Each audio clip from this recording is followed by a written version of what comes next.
And welcome back to the Upside Sports Network. My name is Michael. Remember to hit that subscribe button. It really does help us out. Appreciate all of you for joining us here on Sunday afternoon as we kind of go through all Major League Baseball while we watch the Rangers versus the Blue Jays together.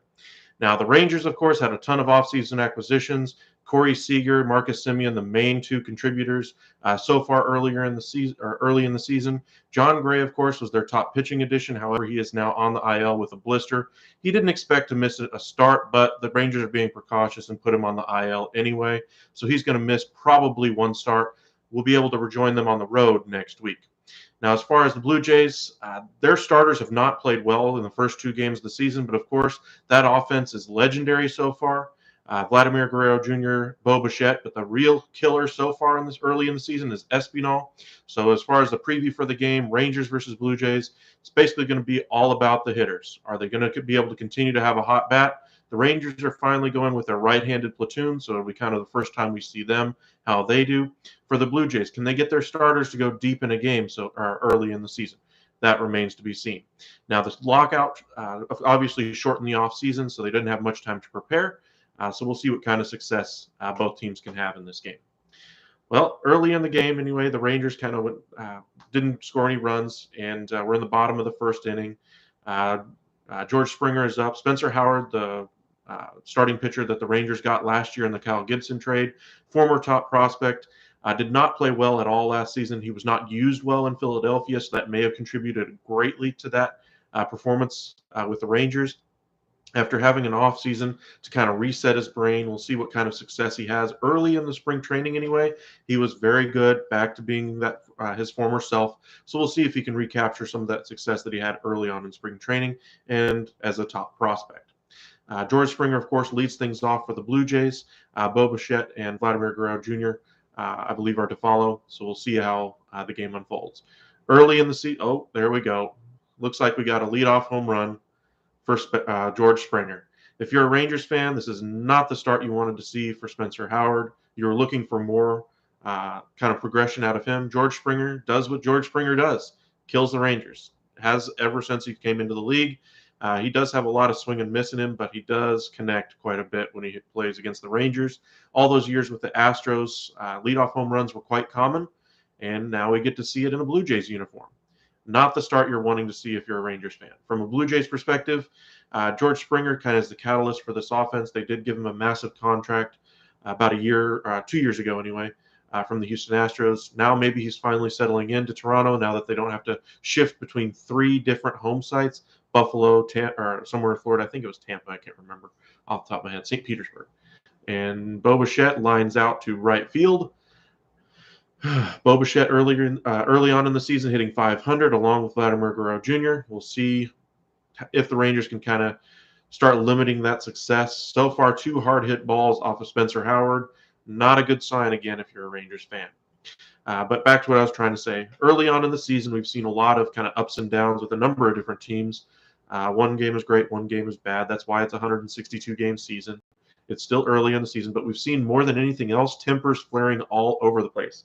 We saw the Mets and Nationals kind of go at it when Francisco Lindor was hit in the face by a pitch. He now has kind of a face shield on his batting helmet. So if you're a Mets fan, lucky that he's okay, but not what you want to see early on in the season, especially after 2 struggling years by Francisco Lindor. He did play well in spring training, but again, they need to see it in the regular season. He's hitting in the 3-hole. Kind of a little bit surprising. I was hoping they'd probably move him around a little bit in that order, try to take a little bit of that pressure off of him. But looks like it's New York. They don't want to take any pressure off of him. Either he sinks or swims. But with that kind of contract, you need him to swim. So I don't really understand the risk they're taking as far as putting even more pressure on him in the lineup.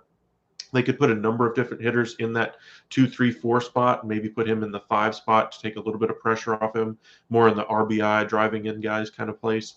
But Mets seem confident in Lindor, and so far, injuries have avoided him so far, even with taking a pitch to the face. Vladimir Guerrero is up at the plate right now, 2-1 count on him versus Spencer Howard. Howard struggled a little bit with control so far in this game. And the pitch. Again, more control issues for Howard. Misses his spot inside by about a foot. Again, You need to see better consistency out of Howard. It looks like he's off to a rocky start. 12 pitches already in the inning, 3-1 count to one of the best power hitters in the game, if not the best power hitter.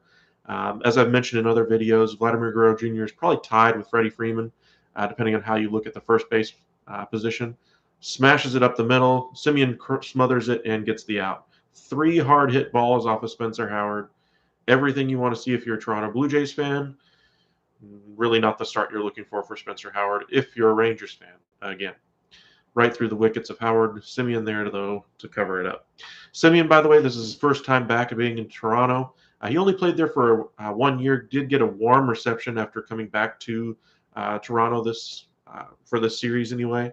Hasn't exactly had a monster spring training and early on in the season. Hasn't performed fantastic. That goes to Mitch Garver, Corey Seager, and Nathaniel Lowe. Offense in this series has not been lacking. There was a 10-8 finish in the opener, 4-3 last night, and today we're already at 1-0 in the first inning. Hernandez is up at the moment, and again, another ball for Howard, struggling with command early.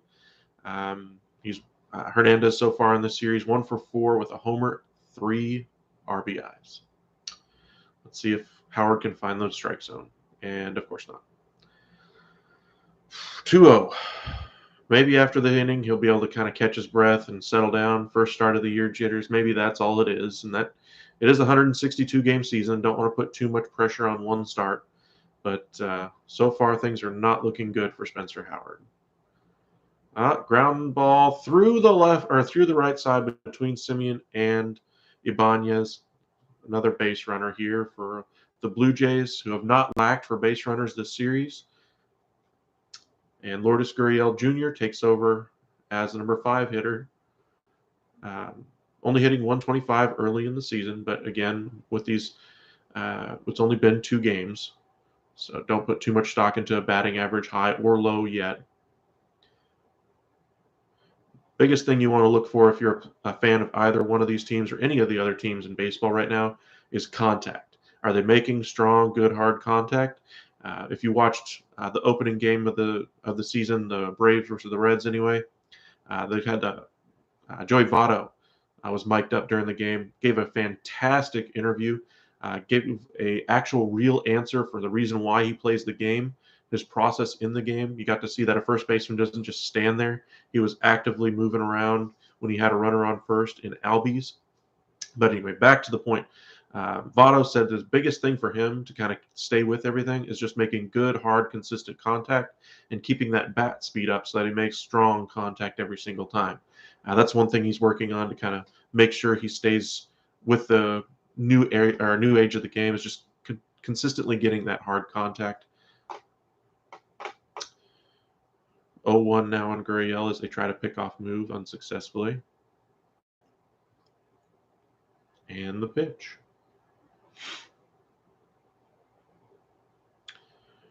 Another hard, long fly ball, but foul. Now 0-2. Maybe Howard can get out of the inning with only 1 run on the board and can regroup in the dugout. Ryu is the starter for the Toronto Blue Jays. Pitched well in that first inning. The Rangers are not playing Nathaniel Lowe today. He's hitting 400 for the team. I was kind of surprised that they didn't have him playing every day. It seems like they're going to try to go the platoon route early on in the season. Howard jams him, but the ball gets through, goes into center field. It's going to be a first and third. Nope, they threw the ball into third. An error on the play by the center fielder allows the runner to get to second base. Poor baseball there by the Rangers defense. Should be first and third and not second and third with 2 out. Now there is a base open, so if they need to, they can walk a guy. But again, for Spencer Howard to have this much difficulty in his first start of the year, not what you were looking for. But again, it's just 1 start, 162-game season. If things work out and he does start to pitch a little bit better, you're looking at 30 starts this year, and this is just 1 of them. The throw goes into third base by White and then center field. Not what you want to see. Look for Eli White to be talked to by the Rangers coaching staff after the inning. Chapman, who had a down year with the Oakland A's as far as his performance at the plate anyway, has struggled so far early on the season this year as well. 0 for 6, does have a couple of walks so far, but this would be a great time for him to get his first hit.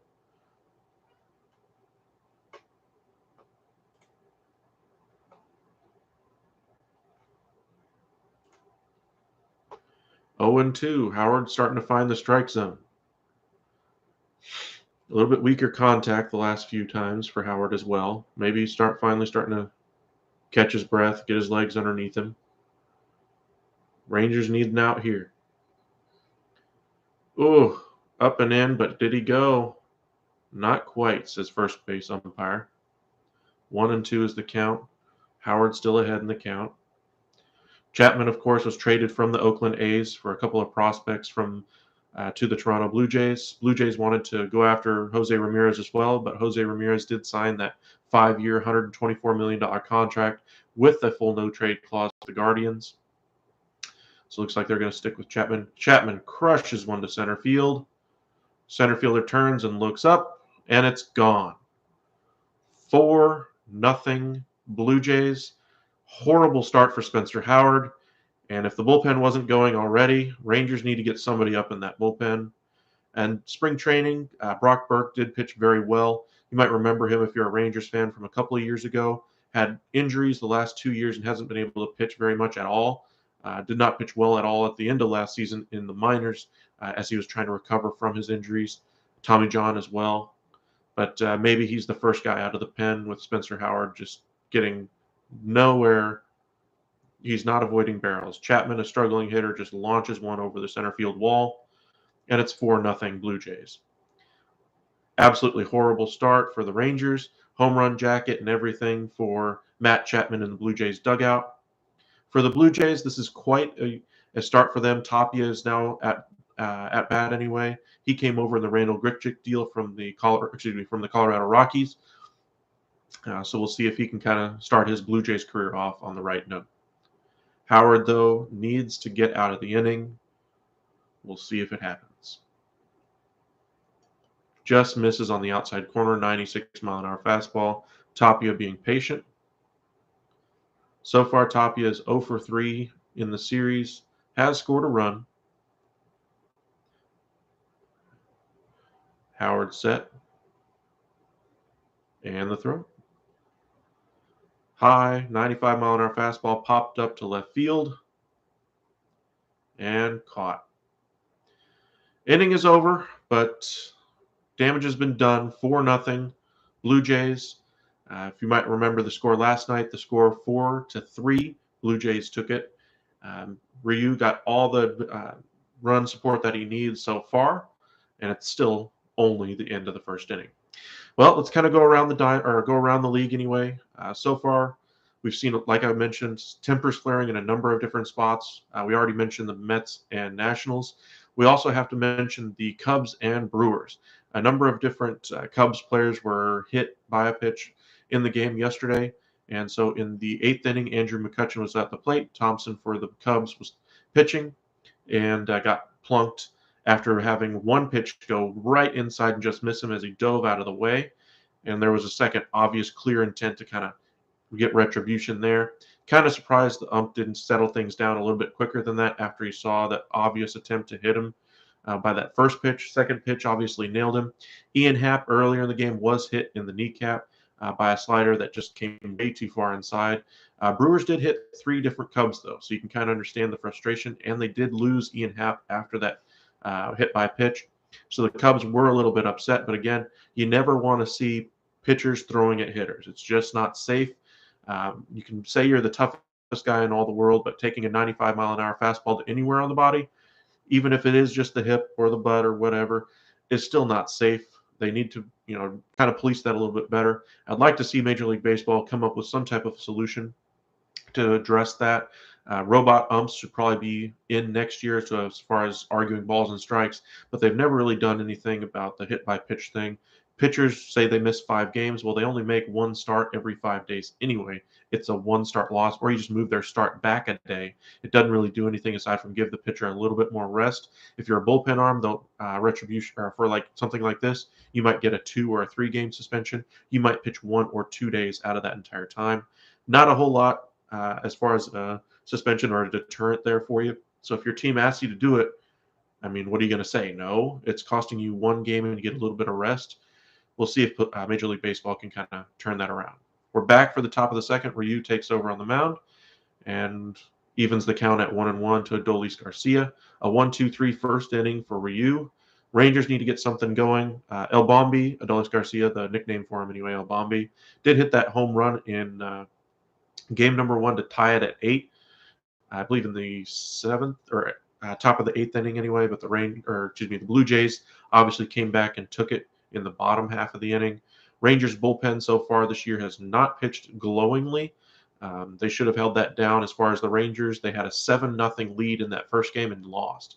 So that tells you all you need to know about where that bullpen is. The one bullpen arm I was kind of surprised was actually on the roster to start the season for the Rangers, Josh Sborz. He did not pitch well last year, had his struggles with the long ball, came in and promptly gave up the long ball. And we quickly saw a 7-7 tie. Sborz came out, and then you saw the rest how the game went. For the Blue Jays, they're looking for their starter to get some innings today after not having Barrios get out of the first inning in the opener. So maybe they can get some length. Garcia goes up and chases one out of the zone as Ryu elevates a fastball and gets the strikeout. Ibanez, the third baseman, the first 2 games of the series, takes over at first base today and is in the 5-hole with Lowe not in the lineup, hitting 125 on the season. He is more of a bat first player than a glove first. We'll see if he can kind of find that stroke at the plate.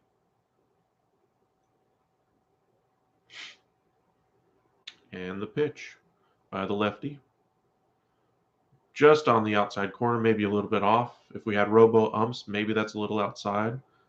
But again, not this year. Each umpire has their own strike zone, basically, that they like to set with. Some will call the outside strike more, some call the inside strike. Next year, hopefully, we find greater consistency with that. Paints the inside corner at 91 with a fastball. Ibanez fouls it off. Ryu, not too much of a hard thrower, but he can dial it up when he needs to. 4-0 here in the top of the second. Blue Jays on top of the Rangers. 1 out, 0-2 the pitch.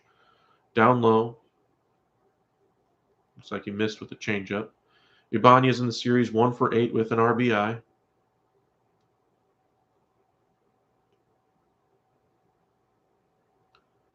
As Ryu gets back on the mound. And the pitch. Looks like a curveball, 73 mile an hour in the dirt, misses again. Ibanez lays off. Jansen smothered it. Nobody on, so don't really need to worry too much about that ball going to the backstop, but got to stay on your tools. 2-2 as the count evens up. Ibanez digs back in.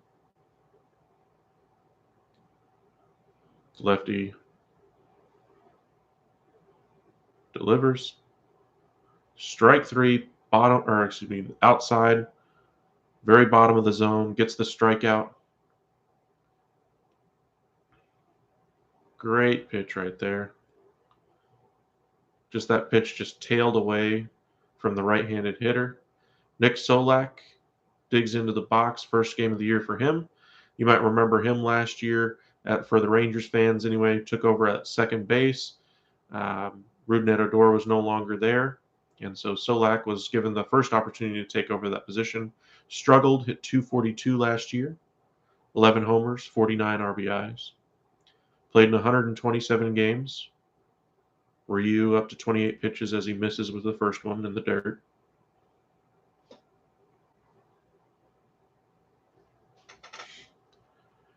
The wind and delivery. Outside, ball 2. Solac, as the season wore on last year, he seemed to extend his zone, and that's why he was demoted in the middle of the season. Came back up and did perform much better in the second half of the year with much better strike zone command, as you can see that so far in this at-bat. Outside corner, Solac drives it. Right field, home run, Rangers. 4-1, Rangers on the board. Solak's first at-bat of the year gives the Rangers their first run of the game. It's now 4-1 Blue Jays. Great at-bat by Solac there. Just took the pitch where it was delivered on the outside. Goes the opposite way with it and drives it over the fence. Great at bat. Maybe this will get him a little bit more playing time. He's playing left field today. He's not at second base after Simeon was signed in the offseason from the Blue Jays. Maybe he can claim that spot after Willie Calhoun went 0 for 4 yesterday. Rangers would like to see one of those two kind of claim that position. They are rumored to be interested in a number of outfielders, and Michael Conforto is, of course, still on the market. Curveball bends in for strike one on the inside corner to Culberson. But great at bat by Solac there. Cuts the deficit to 4-1.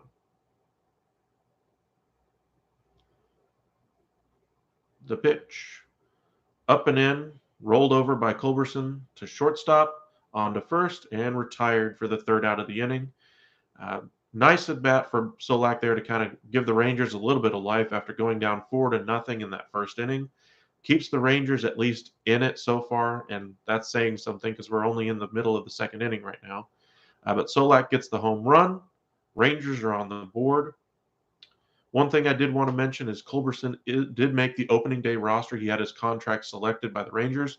You might remember from the St. Louis Cardinals, if you're a Cardinals fan, Matt Carpenter was signed to a minor league deal by the Rangers this offseason after he passed up on major league contract offers from a couple of different teams.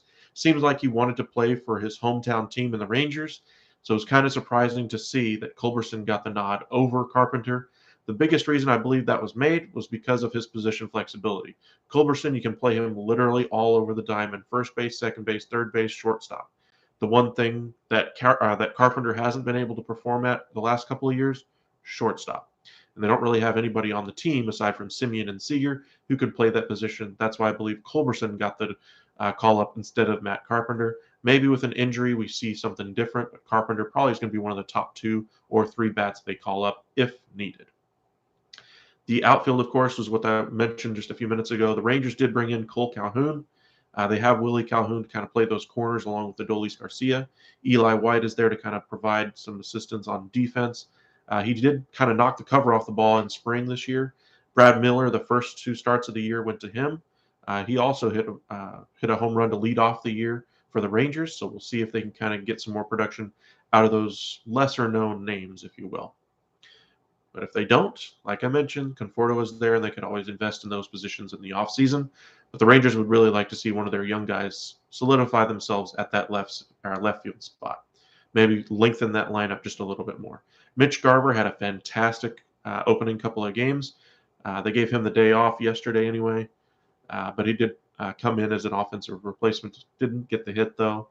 That first game with Simeon, Seager, Garver, and Lowe, 2, 3, 4, 5 for the Rangers was potent. Howard back on the mound for his second inning of work. Espinal, the Blue Jays' best hitter, in my opinion, so far. Even though the average is only 400 and others were hitting 500, just the impact of his bat in the lineup so far has been fantastic. You did not expect that out of your 9 hitter. Today he's in the 8 hole, moved up a little bit. Howard finds the strike zone with strike 1. Right down the middle, strike 2. Looks like Espinal kind of read the scouting report. Struggles with command so far. Command not an issue in this at bat. Espinal 2 for 5, 2 doubles and 2 RBIs. He's knocked the cover off the ball a couple of times. Almost goes around on the check swing, and he does. Strike 3. Howard gets the strikeout. Good bounce back inning so far for Spencer Howard. Exactly what you were hoping to see if you're a Rangers fan. Coaching staff on the Rangers happy with that location of that. Looks like a slider he just threw, just missed the outside corner, but enough to entice Espinal to chase.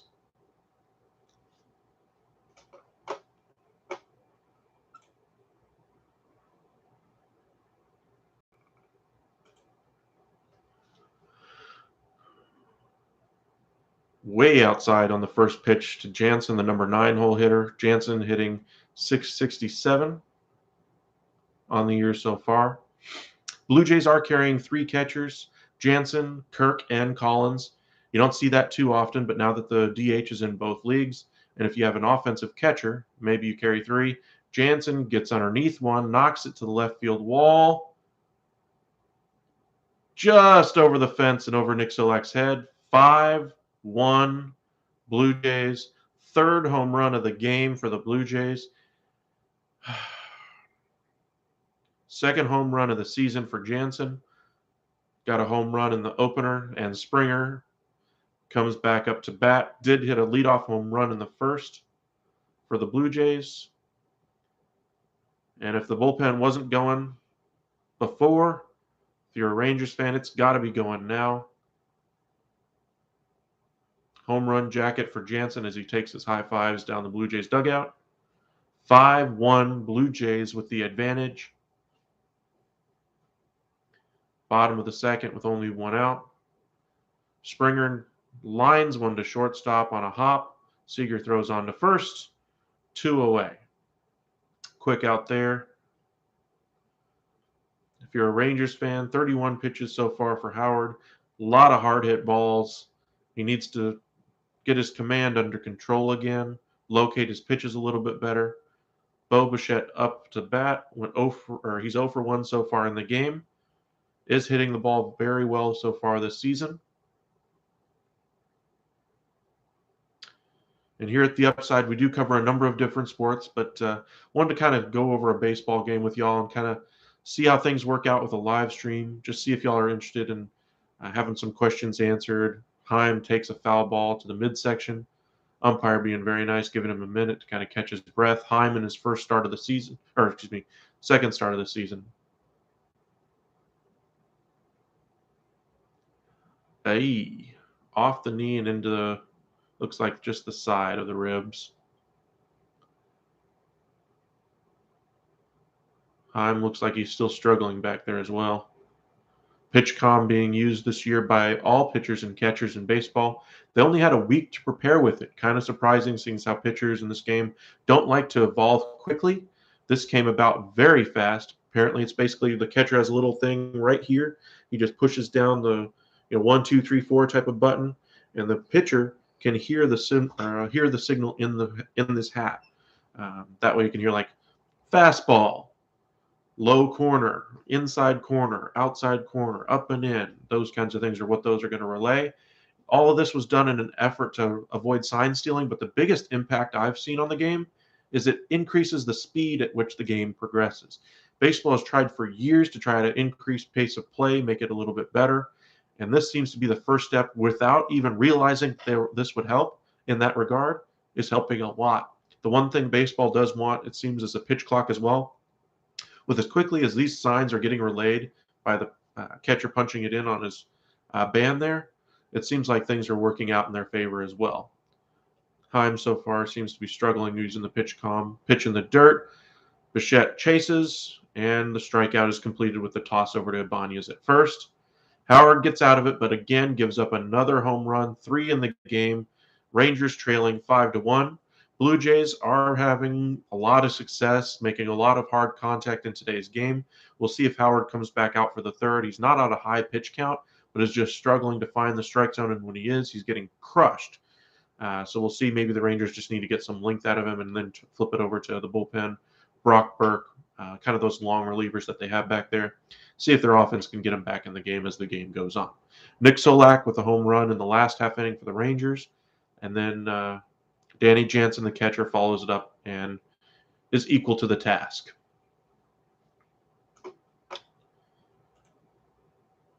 Well, we've already seen a lot of offense in this game. 5-1 now. Blue Jays are on top. Let's kind of go down the rundown of the league anyway, shall we?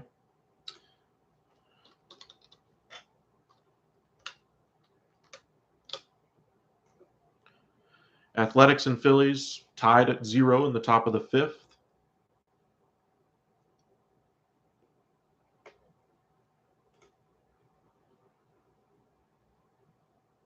Only 2 hits so far for the A's, 1 for the Phillies.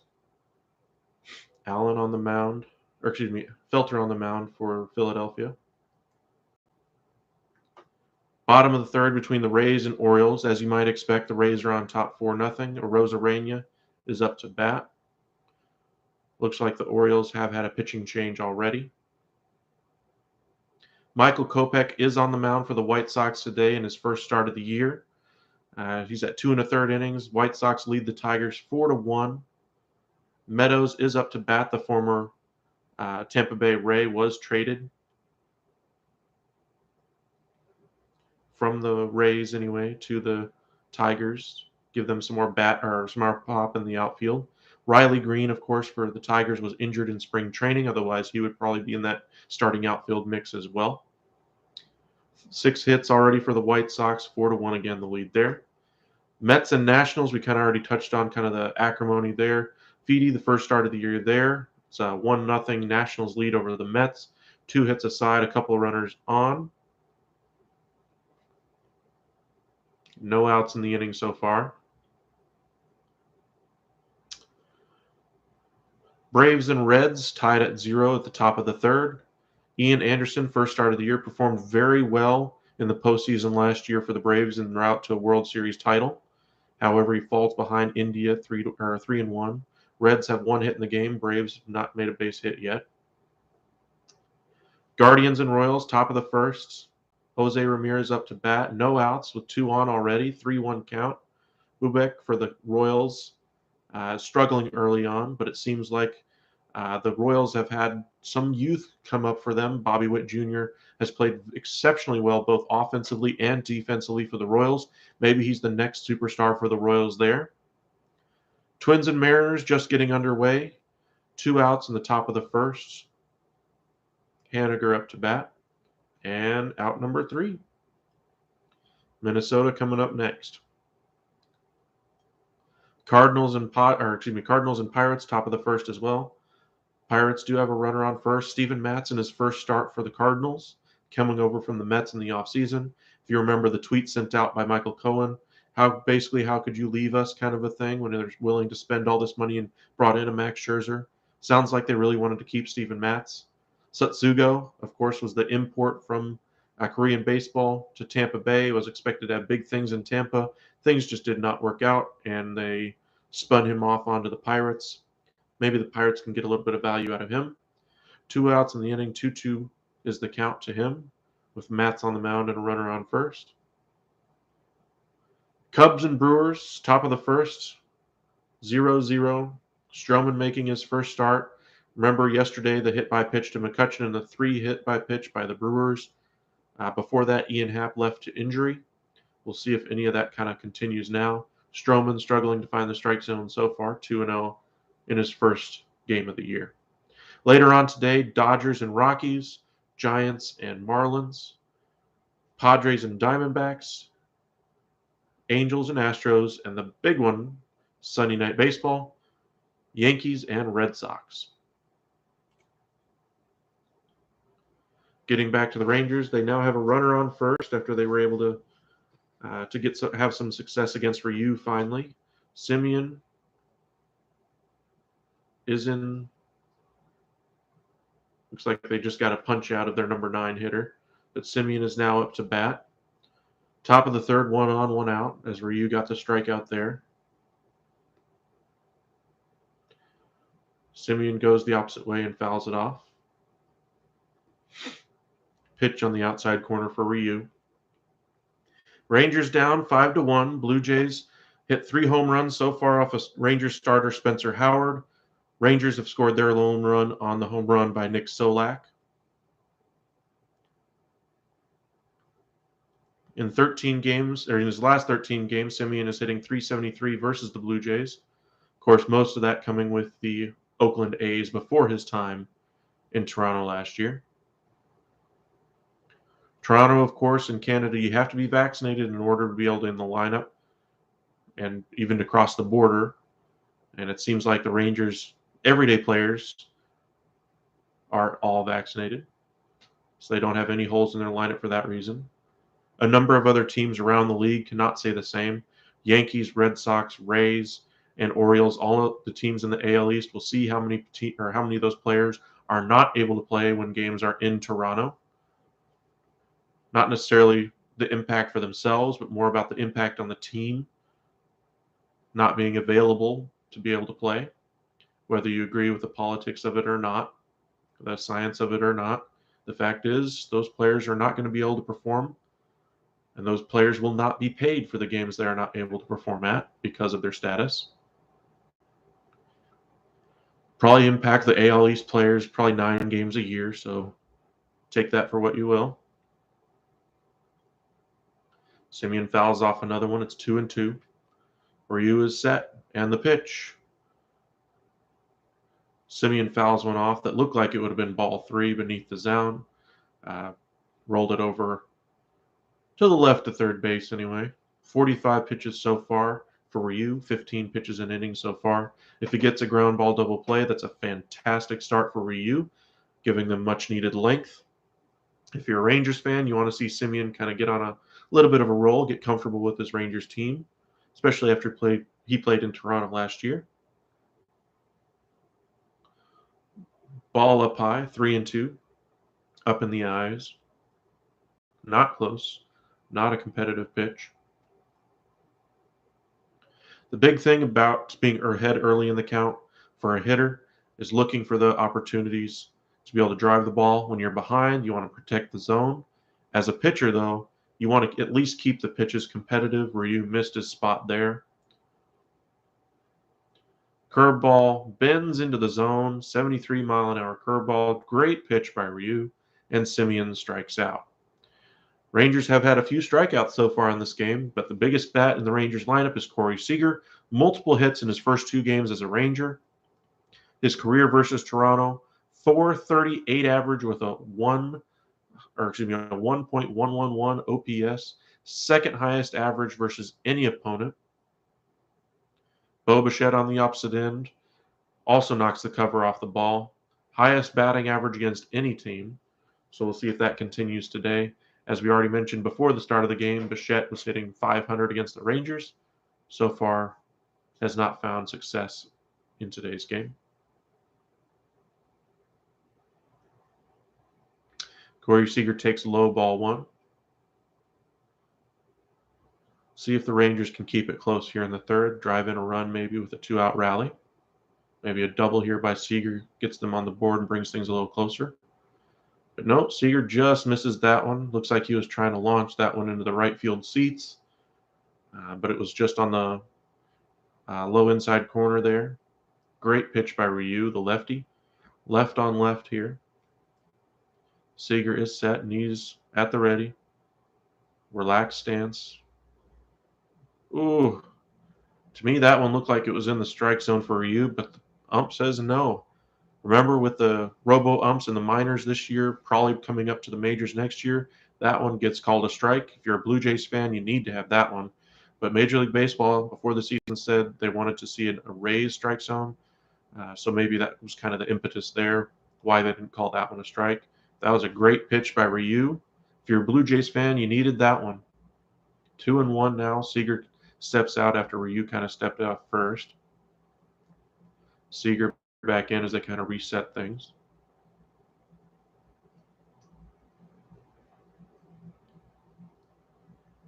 Seager smashes an 81-mile-an-hour pitch down the right field line. Foul. Very level swing for Seager. He doesn't sell out for the long ball. He does put a little bit more effort into it from every now and again to get a little bit more bat speed, but his path of his bat is almost always level through the zone, which is what you want as a contact hitter. He's hitting in the 2-hole today after being in the 3-hole the first 2 games of the season. Still right behind Marcus Semien. 0 for 1 on the day so far. 2-2, the pitch. Rolled over to first. Gobbled up by Guerrero. And we're on to the bottom of the third. 5-1 Blue Jays lead. Let's kind of flip around the majors again. Corey Kluber on the mound for the Tampa Bay Rays today. 4-0 is the advantage for them. Bottom of the 5th for the Phillies and A's. Still no runs there. Jeffries is on the mound. Only giving up 2 hits, 4 2/3 of shutout baseball. The Mets look like they're coming up in the top half of the 4th with Lindor, Cano, and Alonso. Cano back in the lineup today after missing the lineup yesterday. Former Ranger Rougned Odor is at bat for the Baltimore Orioles.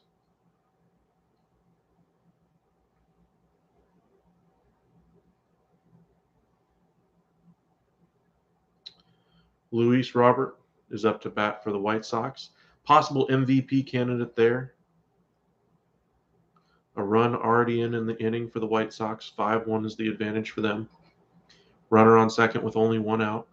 7 hits already by the White Sox against Scoball, the starter for the Tigers today.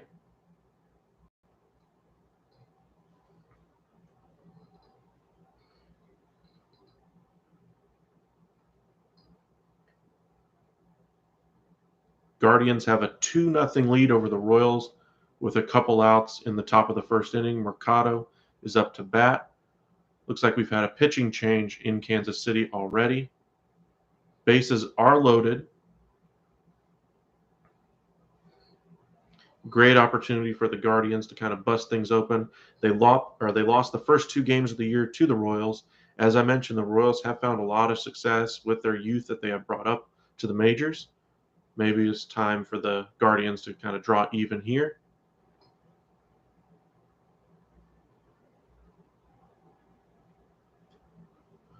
Mercado at the plate with the bases loaded.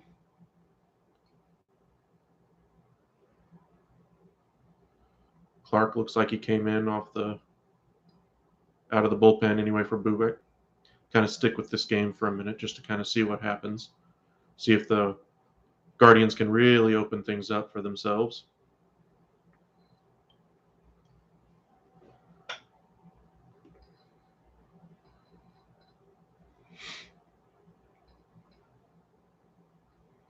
Twins have taken a 1-0 lead against the Mariners. Marco Gonzalez gets his first start of the year for Seattle. 2 runners are on, 2 outs with Kirilov, the former Twins top prospect, at the plate. Twins need to get some production out of those outfield positions. They did get the acquisition of Correa in the offseason. They need to get their young guys going. Sano needs to turn his career around after having struggles on and off the field. As I mentioned, kind of sticking with that Guardians game, Mercado up 2-0 now against the reliever in for the Royals. Bases are still loaded, of course. Looks like Francisco Lindor just hit a home run.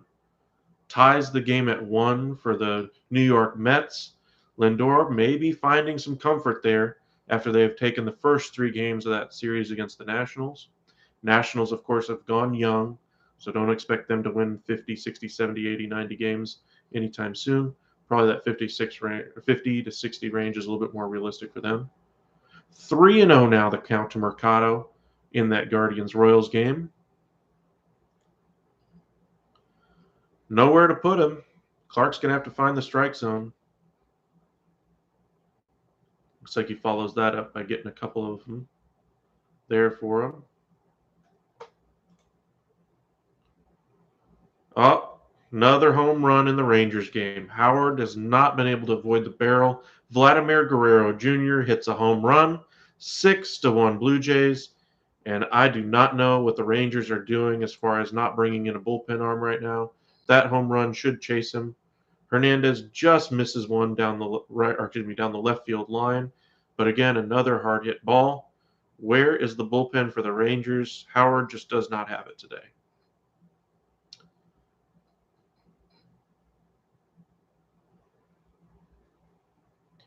I don't understand what the Rangers are doing after they gave up the long ball there. You should already have had an arm warm in the bullpen in case he was not able to find command or struggled with avoiding the barrel of the bat. And for the 3rd consecutive inning, Howard gives up another home run.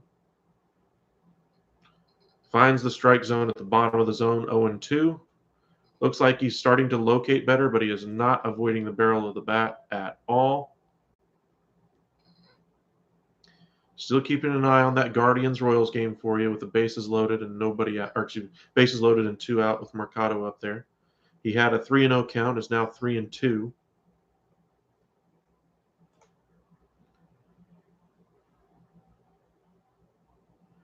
Looks like the strikeout there, or the out anyway, recorded by the Rangers. Howard gets Hernandez to strike out there on a great pitch on the bottom of the zone, just off the plate. Good pitch there by Howard, but 4 home runs in the game now for the Blue Jays. Things are not looking. Oh my goodness! And we have a grand slam by the Cleveland Guardians. That's why I did not want to leave that game. Royals have not played well at all today. They're down 6-0 with 2 outs. Mercado hits the grand slam. Wow. Bases are loaded now for the Twins against Marco Gonzalez. Gary Sanchez is up. The former Yankee has not had a good start to his career with the Minnesota Twins. Hit a ball to the wall that he thought was a home run and was starting to celebrate. Unfortunately, he was wrong. Twins are 0-2 to start the year after getting Carlos Correa in the offseason. Maybe Gary Sanchez can turn around his fortunes here with one big swing, but that has not been his MO the last couple of years. Braves are now down 2-0 to the Reds. First and third for the Reds with Senzel at the plate.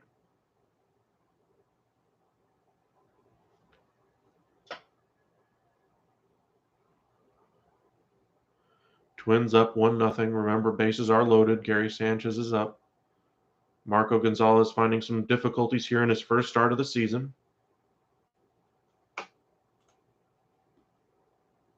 Lourdes Gurriel behind 1-2 against the Rangers starter Spencer Howard. Curveball, very nice curveball, 12-6 curveball on the inside corner. Gets Gurriel to strike out. 2 strikeouts now. Chapman with a 3-run home run in the first inning is back up to the plate.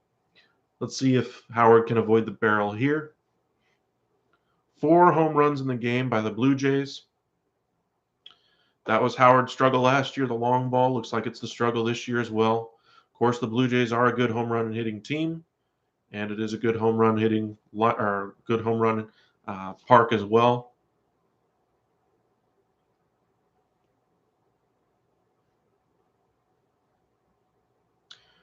Kopech back out on the mound for his 4th inning of work. 5-1 White Sox have it. Rays are still at 4-0 against the Orioles. Still 0-0 A's and Phillies. Mariners and Twins. Mariners 0, Twins 1. Mariners took the first 2 of this opener. Sanchez is now 2-2 at the plate. Bases are loaded, 2 out against Marco Gonzalez. Royals finally get out of the jam, and it's now the bottom of the first. Whit Merrifield is first up for them. Cal Quantrill is the starter for the Guardians today. And we have another run scored. Senzel comes through for the Reds. Ian Anderson gives up another run. 3-0 Reds over the Braves. Sundays are a little fluky for baseball, so maybe some of these results don't put too much. Take them all with a grain of salt, I guess is what I would say. But each team is having their fair share of ups and downs so far. Gary Sanchez still up to bat, waiting for the result there.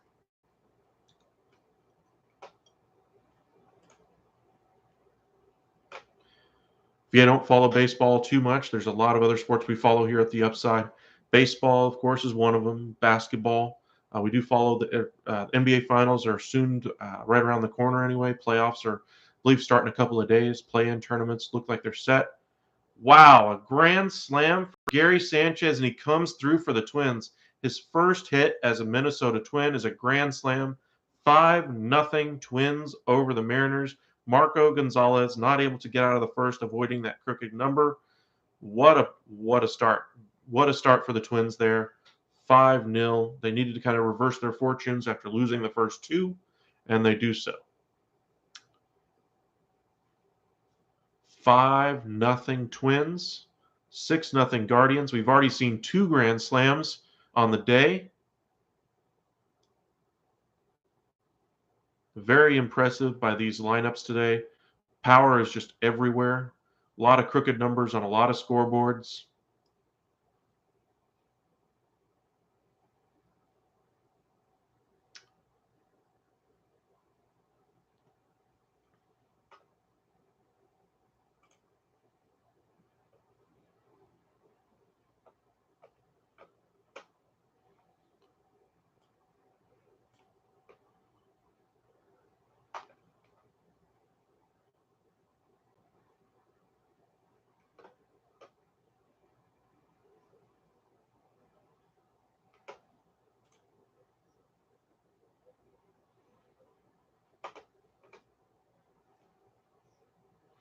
Jeffers got a single and was promptly retired.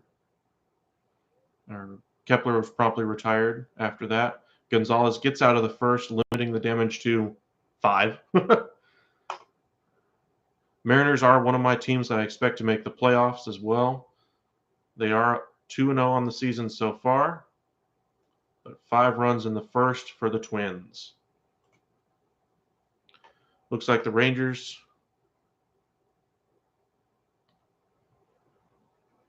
are up to bat now in the top of the 4th. Mitch Garver, the addition from the Twins that allowed the Twins to go get Gary Sanchez and then sign Carlos Correa.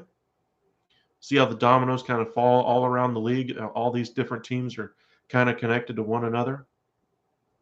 Garver hitting .389 in his career against Toronto. Ryu falls behind 1-0. Beautiful curveball in the inside corner. Garver with 3 home runs in his career against the Blue Jays. Got the majority of the night off last night. Did come in for as an offensive replacement late in the game for Cole Calhoun. Was unsuccessful. Just off the plate, low and in. Looks like that's where the Blue Jays are targeting, is throwing him low and in. I think if I remember correctly from this offseason, that seems to be the one hole in his swing. But when you do miss just barely, he will rip it over that fence. Rangers wanted to get some more offense. Another changeup on the lower outside corner this time. Fouled off by Garver. 56 pitches by Ryu. Good number for them. Blue Jays want to get some length out of their starter today. Not that they really need to worry about it because there's 28-man rosters right now to start the season.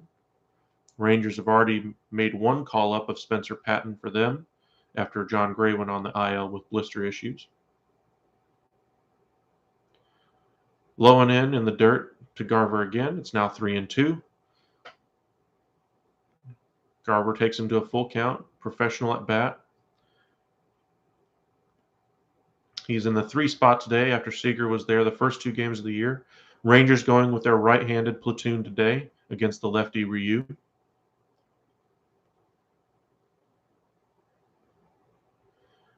3-2 is the count. And the pitch. Crushed but foul. Fouled back to the screen, 90-mile-an-hour fastball. Bullpen is going, and looks like I'm right. Brock Burke is the first man up. He had a very nice spring for them.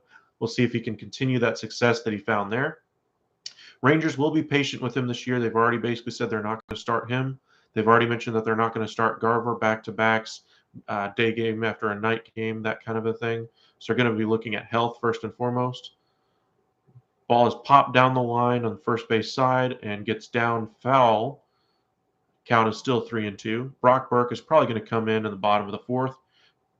Howard's night appears to be over. 4 home runs given up, 6-1, a big crooked number for the Blue Jays again.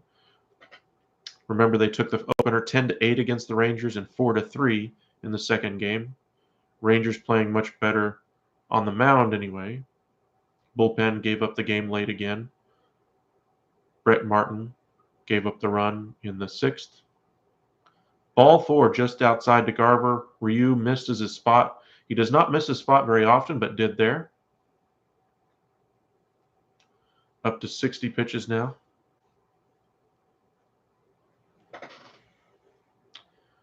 Working the count there. Allowed that pitch count to finally start to creep up for them. Rangers figure if they can get to their get to a team's bullpen, they should be much better for it. That seems to be the strategy they've taken in the first 2 games of the year, chasing Barrios before the end of the first inning. Garcia grounds it hard to third, out at second, but safe at first, unable to turn the double play. Chapman, known more for his glove at third base, unable to turn the double play there. He did struggle in the first game of the year, bobbling a couple of balls here and there. This time he's not able to get it done. He did have to spin around and throw it to second base. I don't really see what the problem with that one was. He basically didn't have a great angle on it. Maybe that was the problem Chapman had with it, is that he wasn't ready in a good enough fielding position. Garcia beat the throw in plenty of time.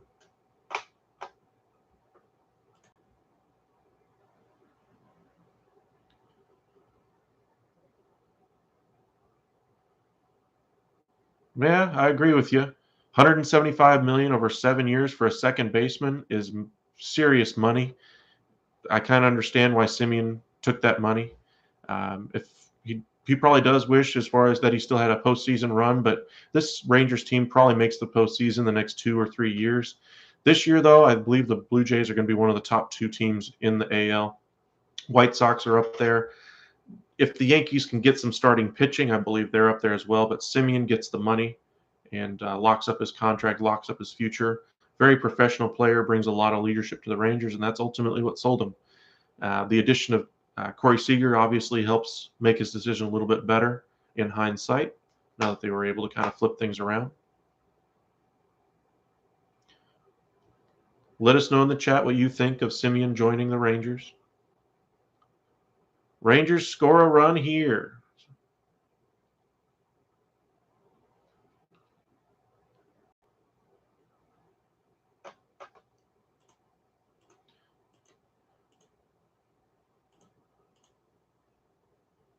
Garcia scores from first on the double by Ibanez, and it's now 6-2 Blue Jays.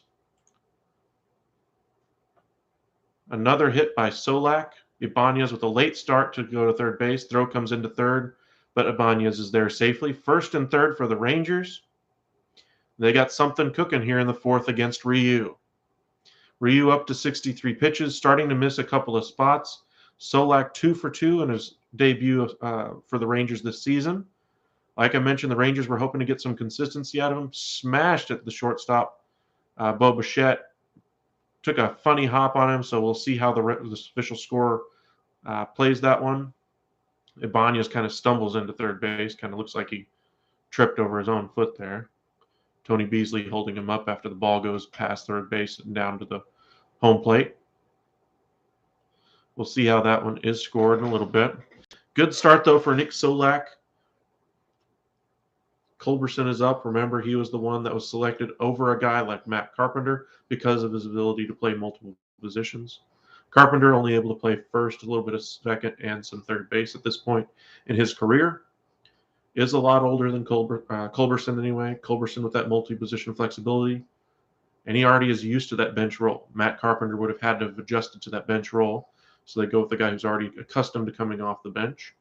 1-0 goes the count to Culberson. Ground ball through the middle.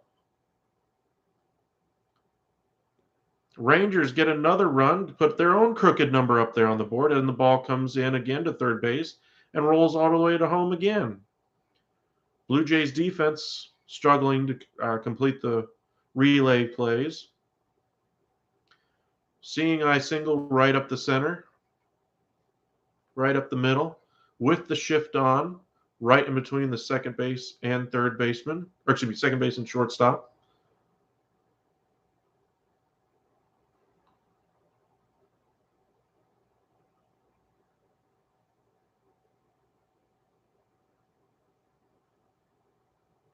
A little bit of a conference for the Rangers over there at third base, while that looks like there's going to be a mound visit here for the Blue Jays.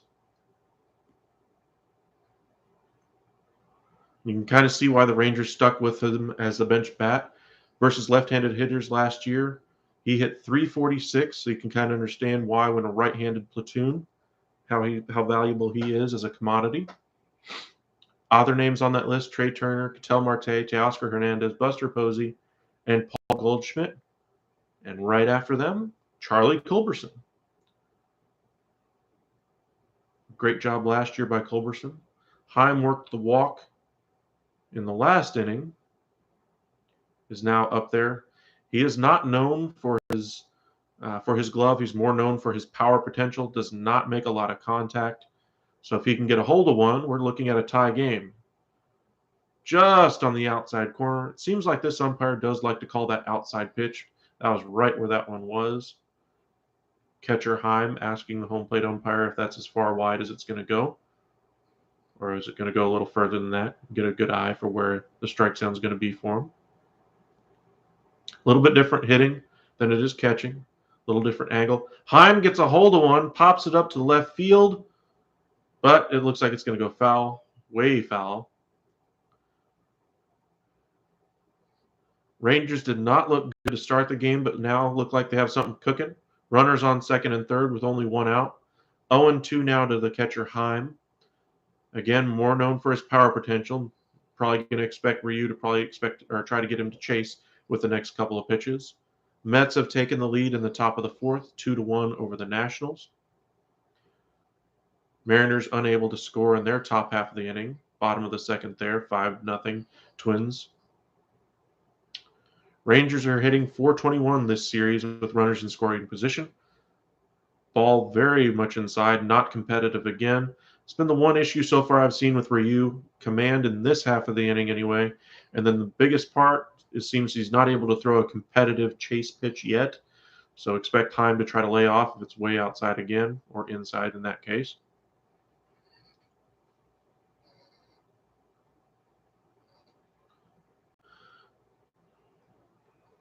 Ryu steps off, 6-3 now. Blue Jays in front of the Rangers. Rangers have not had much success as far as pitching in this series. Offense on the other side, though, they've looked like they've finally got a representative team, a Major League Baseball team on the other side in that lineup. Much better, much improvement there.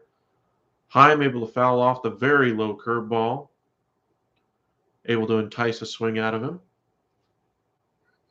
If you're a Blue Jays fan, what do you think of Ryu in his start today?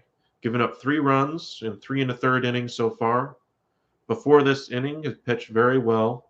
Hit a lot of his spots. Only the one blemish was the Nick Solac home run. For the Rangers, you can't really say much about Spencer Howard. Did not have a good start today. 4 home runs in 3 innings. Brock Burke is probably going to be coming out of the pen in the bottom of the fourth here. Heim is set. 1-2 is the count. Off the pitcher, and it's going to be another run-scoring hit. Everybody is safe.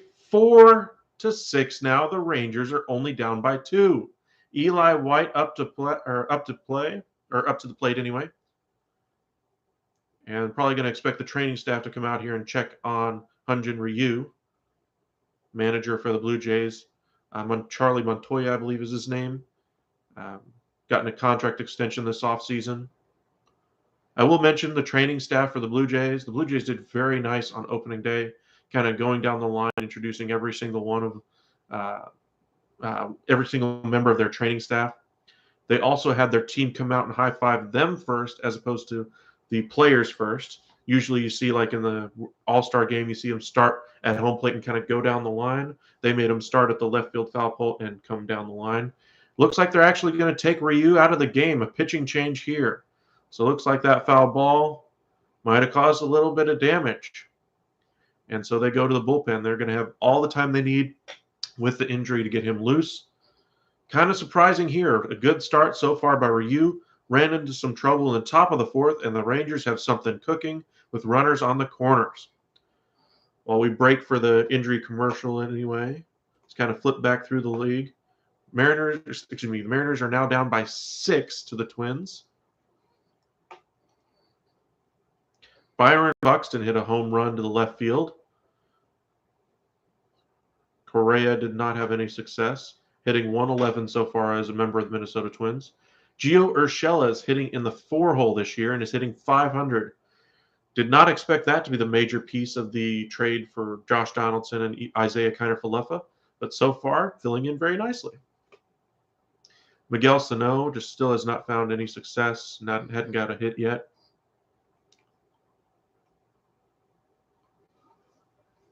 Gary Sanchez, like I said, with his first hit as a member of the Minnesota Twins, that grand slam earlier in the day.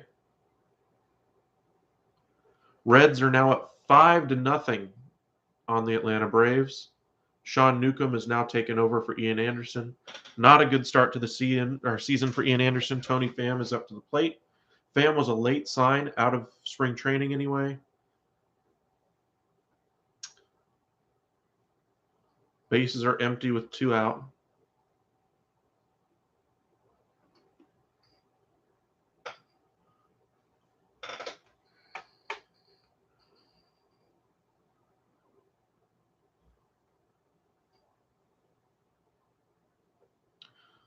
Rays still up 4-0 on the Orioles. White Sox 5-1 on the Tigers. Oakland has finally taken the lead in Philadelphia.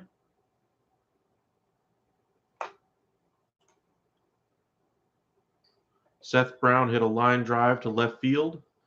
Elvis Andrus, for those of us who are Texas Rangers fan of past anyway, scores the first run of the game for the Oakland A's. Nick Castellanos is now the new left fielder for the Philadelphia Phillies. Outfield defense is not going to be a strength for them this year, no matter who they put out there. Castellanos or Schwarber, those type of players, more known for their bat.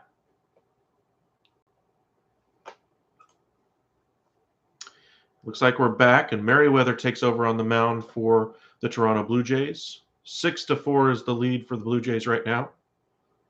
Ball in the dirt, bounced well in front of home plate.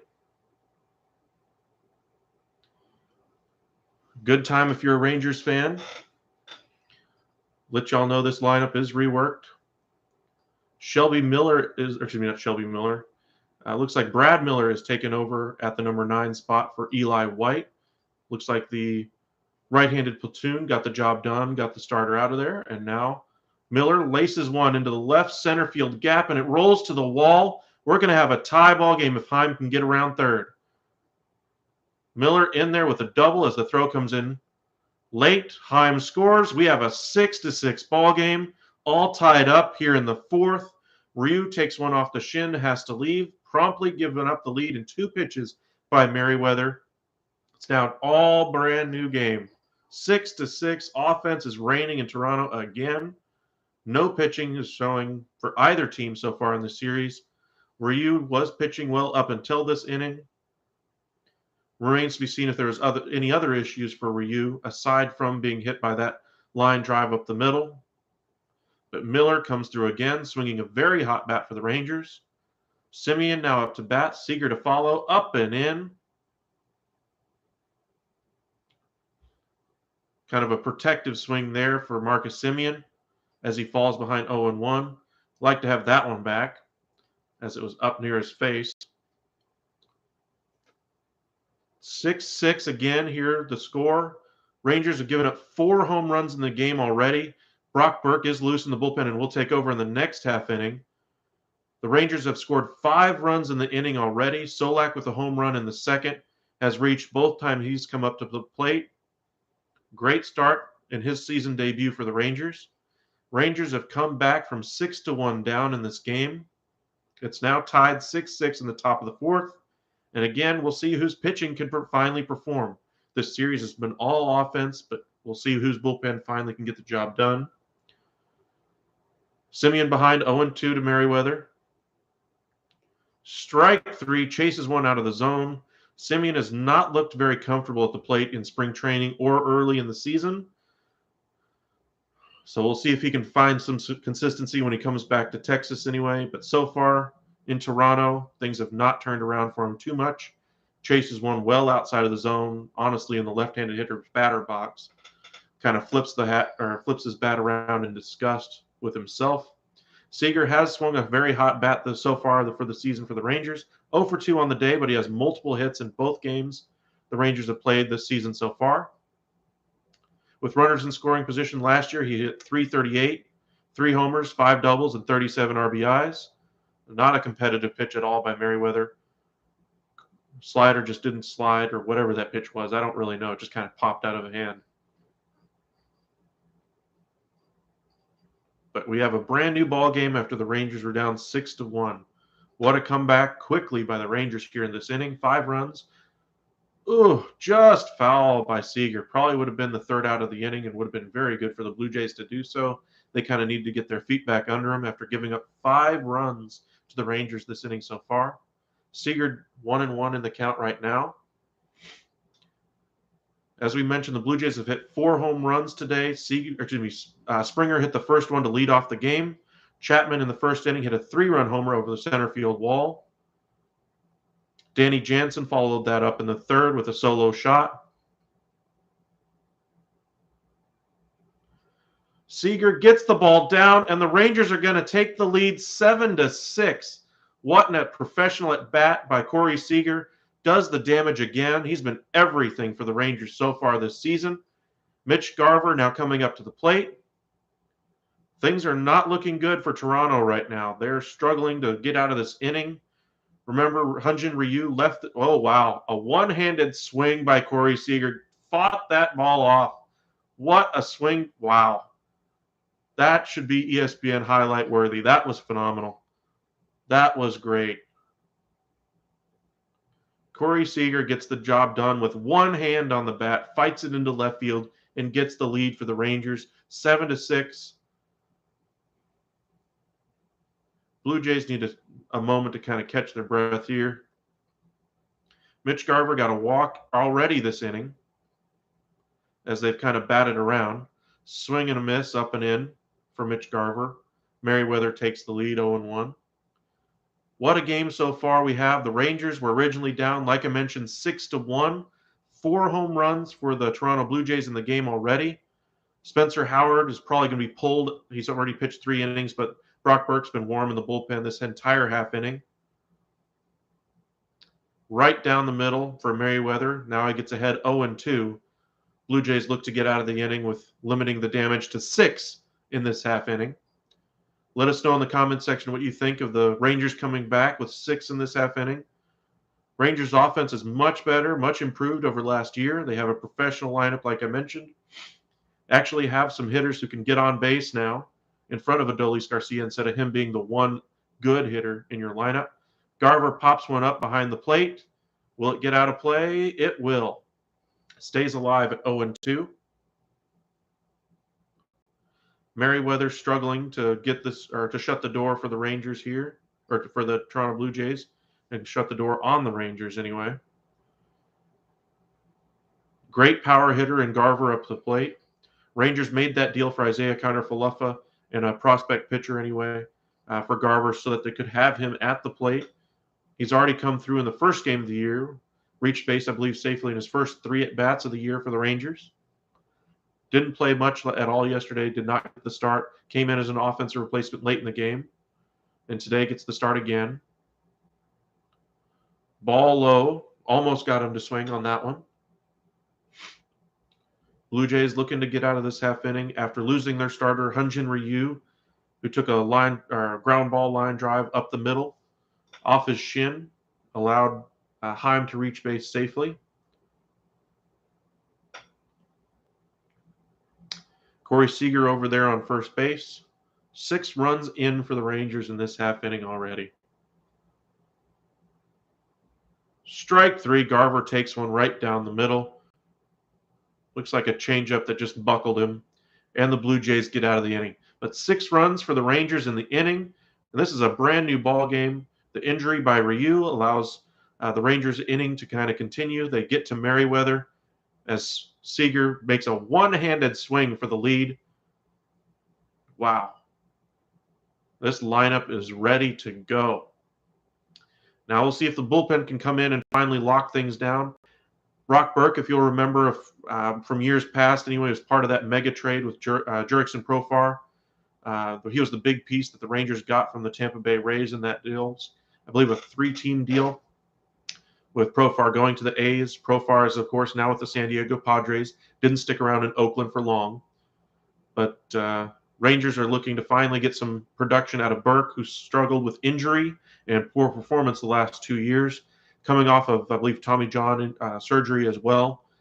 Last year did not go well for him. Of course, he was coming off of injury, so it was more about getting through the rest of the season healthy and just getting his legs back under him. Spring training was a very different pitcher.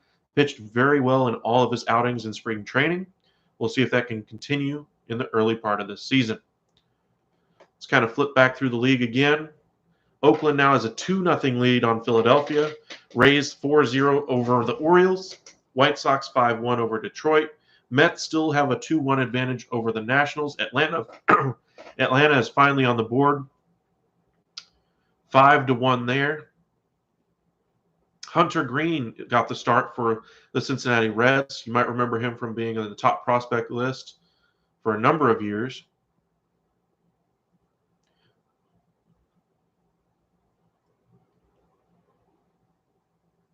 Austin Riley already with the double in the inning. 7-6 Rangers, as we mentioned, in Toronto. Cleveland has opened up a can on the Royals. It is now 10. I repeat, 10. 0. Owen Miller scored a couple of, or got a double and drove in a couple. Ahmed Rosario, former Met, got a couple more to score. Wow. They're just opening up a can in Kansas City. Guardians finally getting their legs underneath them. Mariners finally have gotten one on the board.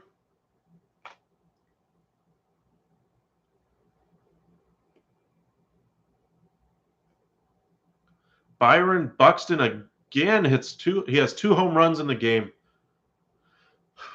I'm telling you, when he's on, he's better than Mike Trout. I didn't stutter. He's better than Mike Trout when he's healthy. The issue, of course, has been health. He did sign that extension mainly because he wanted to secure his future because of those injury issues. But when his swing is better than Mike Trout, his defense is better than Mike Trout. Mike Trout is still a very good player, don't get me wrong, but Byron Buxton is every bit the player of Mike Trout and then some. He just needs to stay healthy. Stop running into the wall and getting injured for 2-3 months at a time. We saw kind of that issue with Mike Trout early in his career with the Angels, to a far lesser extent, obviously. But for my money, Byron Buxton is every bit the player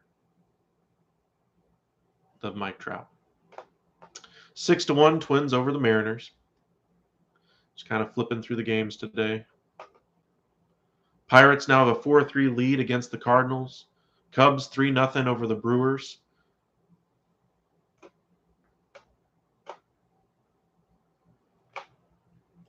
Tonight, of course, Yankees, Red Sox. Burke is in, 1 out so far. So we did get to see that pitching change. Looks like he's struggling a little bit with command to start the game, or to start his season for the Rangers. The lefty does get the out of Tapia as he rolled over to second base. 2-0 now on Espinal. As you mentioned, Espinal had a couple of doubles so far this series, has hit the ball very hard. Right on the top of the zone on the outside corner, Burke gets on the board. It's now 2 balls and 1 strike. Rangers, of course, have the lead now after a 6-run top half of the 4th inning. The Blue Jays have hit 4 home runs in the game. Springer hit 1 to lead off the game. Chapman a 3-run shot in the first. Jansen a solo home run in the second. Vladimir Guerrero Jr. got into the party in the third. And then, of course, a 6-run inning by the Rangers. Ryu was chased after taking a ground ball off the shin. Merriweather promptly gave up the lead. And then, of course, gave the lead to the Rangers on the following at-bat to Corey Seager. Right-handed platoon lineup for the Rangers today. And we've already seen Brad Miller kind of come in as a pinch hitter for Eli White in the game.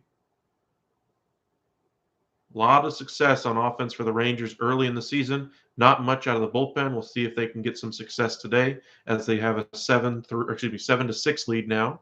3-2 now the count to Espinal, that number 8 hitter. Chases ball 4. Burke gets the strikeout. 2 up, 2 down for Burke. Great start to his season after having struggles last year. This will go a long way to his confidence. Former top prospect of the Tampa Bay Rays, remember from that Jurickson Profar deal. We'll see if he can continue to have that success with the Rangers. Pitched very well in spring training. Translates so far, 2 batters in anyway, into the season. Main thing for him is just keeping him healthy. That's why he's not in the starting rotation right now. Is just keeping him healthy, allowing him to just go a couple of innings, have several days off, a couple more innings, several days off. Ooh, another deep drive for the Blue Jays by Jansen. This one looks like it's going foul. Blue Jays are making very strong contact in this game. Howard was not able to avoid the barrel of the bat on pretty much every single hitter that he came across. He also struggled with command in the first and second inning. Did find some better command in the third. However, he still gave up yet another home run to Vladimir Guerrero Jr. And after giving up 6, the Rangers said that's enough. Fly ball here, off the wall. A wall ball here for Jansen, a home run in the second, a double here in the fourth. Blue Jays look to kind of come right back here. Throw comes into second base, and safe, of course, is the call. Burke gives up a long fly ball to deep right center field there. Just missed another home run for Jansen as he takes it the other way. Barreled it up there. Blue Jays are barreling up almost every single swing they have today, though. Fielded by right fielder now Miller. Garcia looks like he moved over to center field after Miller came in as the pinch hitter the last half inning and scored the leading or go-ahead run last half inning. Springer takes over as the hitter. Remember, had that leadoff home run in the start the game against Spencer Howard, deep to left field. 95-mile-an-hour fastball up and away, ball one. Who says baseball isn't exciting? 13 runs in a little over 3 innings, almost 4 innings. 13 runs in the game. Ay, that one got away from Brock Burke. Struggles with command so far. Kind of understandable. His first real innings of importance since he's come back to the majors after having a couple of years off due to injury. Minor leagues did not go well for him as he just tried to maintain his health at the end of the year. 28 home runs in his career by George Springer against the Rangers. Third most among active players. Only players with more, Mike Trout and Albert Pujols, who went back to St. Louis to kind of wrap up his career. Probably going to be his final year. He says it's already his final year. I believe if he doesn't hit 21 home runs, he will come back for another year, though. I think he's just trying to chase down that record. He's more of a platoon player at this point, though. But Springer, of course, at the plate. 1 on, 2 out, 2-1 the count now. A pitch. Just off the outside corner, but called a strike. Springer didn't like that one. Remember, robo-umps are in the minors this year. That one would have been a ball if it was in the majors this year. If you're a Blue Jays fan, you really don't like to see that. If you're a Rangers fan, you're very thankful for that call because it evens up the count at 2-2 to Springer. Very dangerous hitter. Ball in the dirt. Looks like an 84-mile-an-hour. Looks like a slider he just missed his location badly with. 3-2 now to Springer. First base is open, so you don't need to throw a strike here.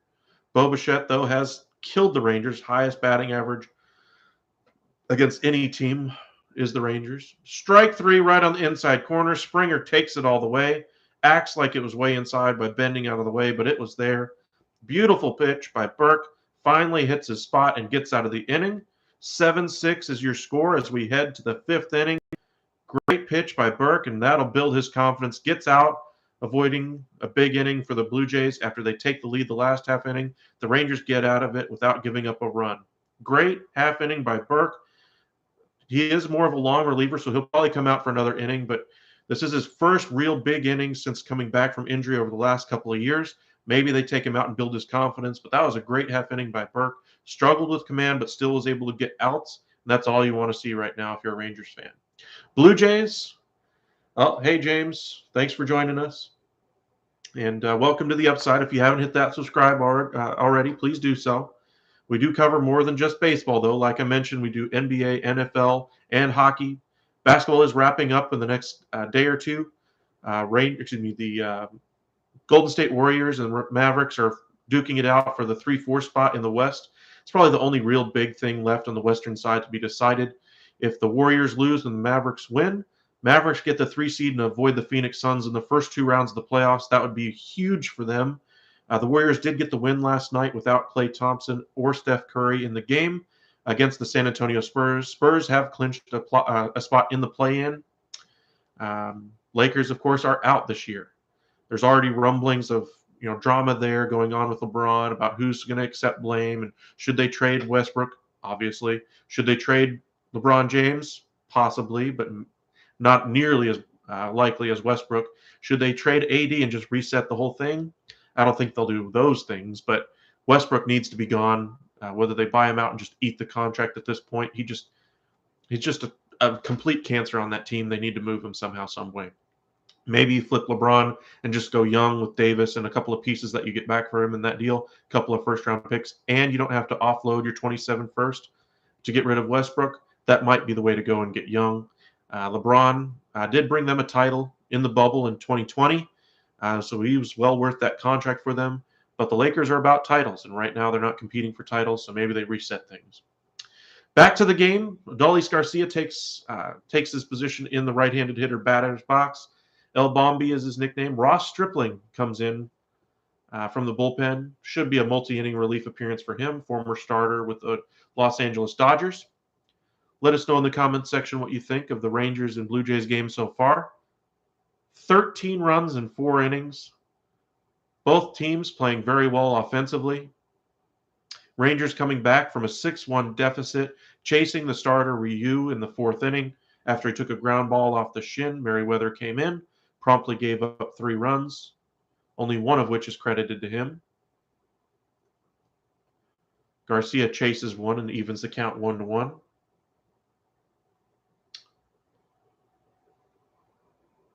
Going to try to do like one game a week with a live stream.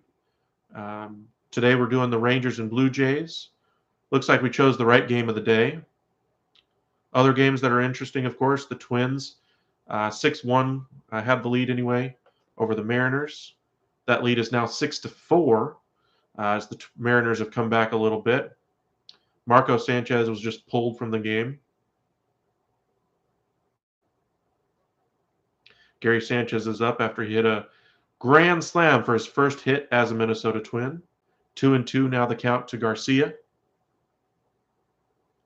Pittsburgh now a 5-3 lead over the Cardinals as Garcia fouls off another pitch.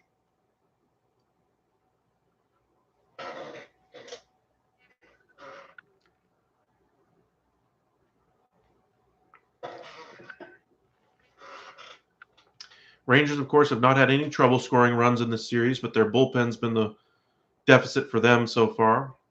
The pitch bounces in front of home plate and makes it 3-2, full to Garcia now. You want to get some length out of Stripling here. You don't want to see his pitch count get up there, so good at bat so far if you're a Rangers fan for Garcia. Blue Jays want some length here from Stripling. They need to get something out of him. Barrios wasn't able to get out of the first inning in the first game of the year. Ball 4 up and in to Garcia. A walk to start the day for Ross Stripling. Not a good start to the inning for the Blue Jays. Remember, the Rangers did just score a crooked number in the last half inning with 6 runs after trailing 6-1. Blue Jays have hit 4 home runs in the game by Springer, Chapman, Jansen, and Guerrero. Andy Ibanez digs in as the number 5 hitter. Although this lineup is basically flipped around now with Brad Miller coming back into the game as your number 9 spot. So they're almost back to their full lineup again. Stolen base here on the first pitch by Garcia. Wow. Who says baseball is boring? I don't believe you. Sorry. Baseball looks like it's very exciting right now.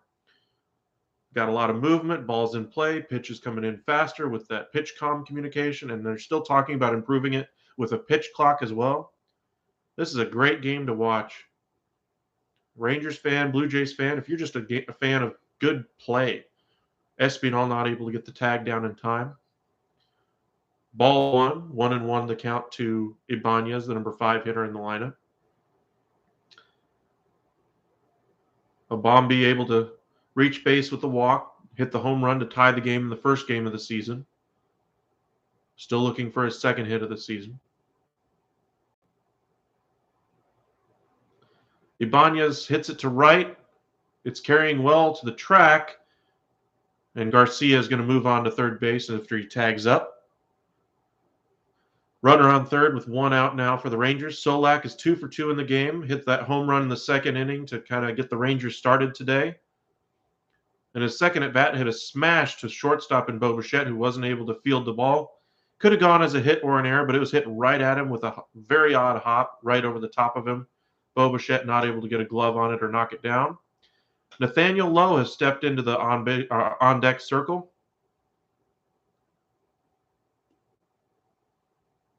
Looks like he will hit for Culberson. Culberson, of course, plays very well against left-handed pitchers.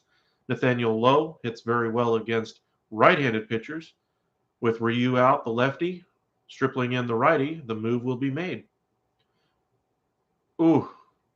And like I mentioned many times already in this game, robo-umps will be a thing next year in the minors. They're already there. That pitch looked low, right? But where it actually crossed the plate was in the strike zone. That would have been a strike. That's going to be a tough one once the robo-umps come in next year. That would have counted as a strike, but the count 1-0. Ball is low again there, just beneath the zone, but again, robo-ump may have called that one. That was right on the edge. MLB's emphasis this year is to get the strike zone to move up, and that's what they've emphasized their umpires. This one today seems to call the ball a little bit outside and a little bit up more than anything else. Inside, you're going to have to hit your spot, and low, you're going to have to hit your spot. Another changeup on the outside corner there, 2-1. Stripling the pitcher, Solac the hitter. 2 for 2 so far in the season debut for Nick Solac. As we've mentioned, the Rangers were interested in getting an outfielder, possibly a Michael Conforto type, to take over that left field position. But if one of these other younger Rangers can solidify their standing on the team, maybe Nick Solac takes over that position every day.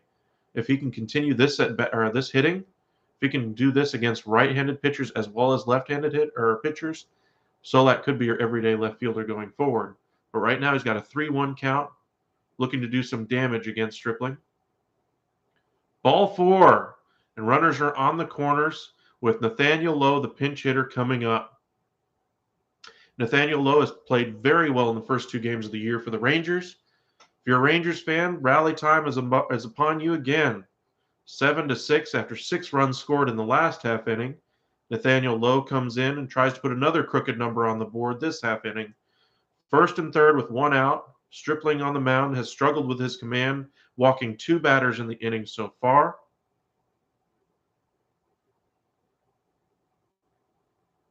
Garcia with the stolen base and then advanced on the fly ball to deep right field. Culberson's night is done as they kind of show him.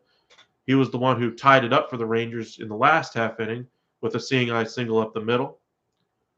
Ooh, that was a tough pitch. That pitch was a kind of a flying saucer UFO type pitch that landed just outside the zone. The pitch tracks anyway shows it was just outside. But again, he likes to call that outside pitch, and with the left-handed hitter, that's the outside pitch in this at bat.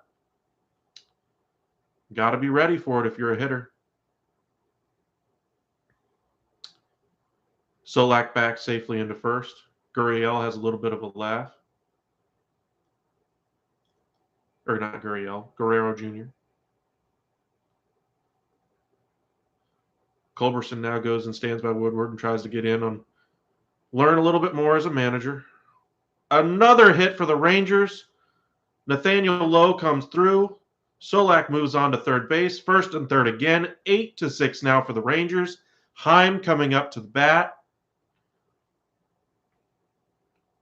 What a game for the Rangers offense.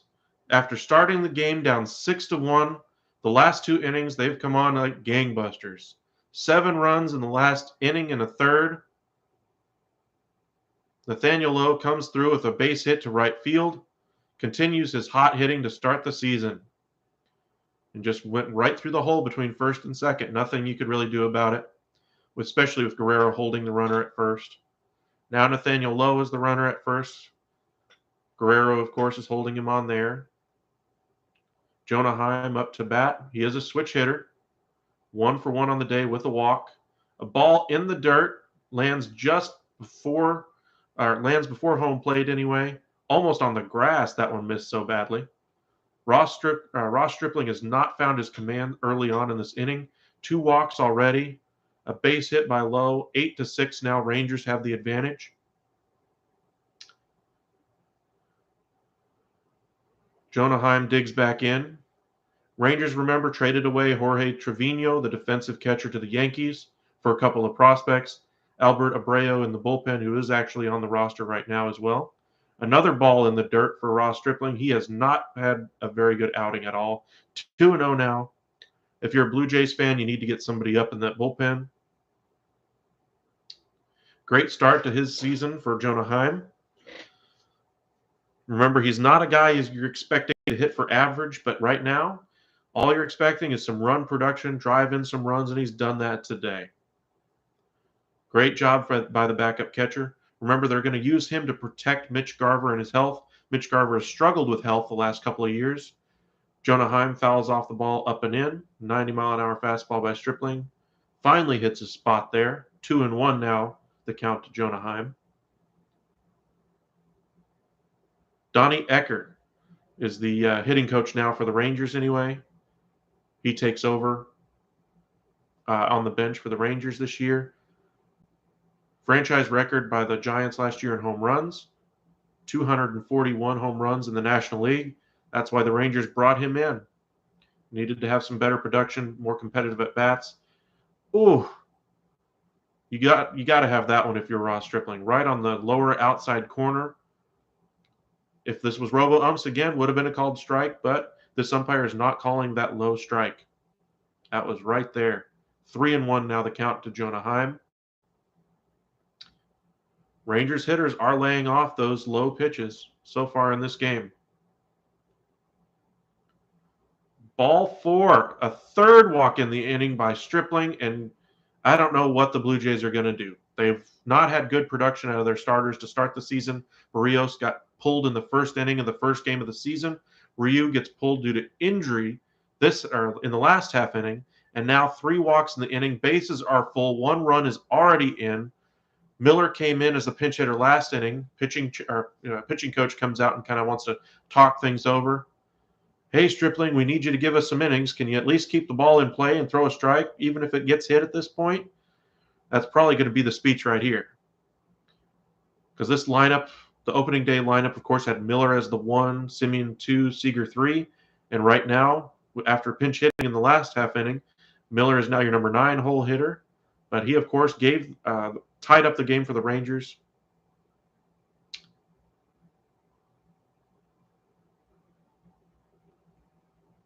In the last half inning, Semien and Seager are on deck and in the hole. 2-run double in the 4th last inning for Brad Miller. Remember, he hit that leadoff home run. Crushed to center field. At least popped up, or high in the air anyway. We'll see if they're going to test him. They are. Solac to the plate, and he's safe. 9-6 Rangers. Man, I blew that call. But as far as the hit, it looked like it was going a lot further than it was. But Solac with the speed, able to get those wheels in motion and get home. Semien comes up to the plate. He's 0 for 3 in the game. We'll see if he can take advantage of the struggling Ross Stripling. He has not played well as far as commanding that strike zone for Semien, and Stripling hasn't been able to find the zone either. So we'll see who can come out on top here. Runners are still on first and second for the Rangers as they take a 9-6 lead. Remember, they had a 6-1, or they were down 6-1 in the last half inning before they were able to put 6 on the board and take the lead. 2 more this half inning. Semien grounds a ball to short. Bo Bichette flips one onto first, and just in time to get Semien again struggling at the plate. Marcus Semien. Great defense by Bo Bichette, but now the lead is 9-6 Rangers. Let's see if that bullpen can hold up, but that hit by Nathaniel Lowe. And then Brad Miller extends the lead for the Rangers. Brock Burke is going to come back out for the next half inning, probably try to give him a little bit more length. Starters in this series have not performed well. John Gray had the blister issue for the Rangers in Game 1 of the year. They have since put him on the injured list and brought up Spencer Patton. Patton, of course, pitched last night, pitched an inning and a third, 1-hit baseball.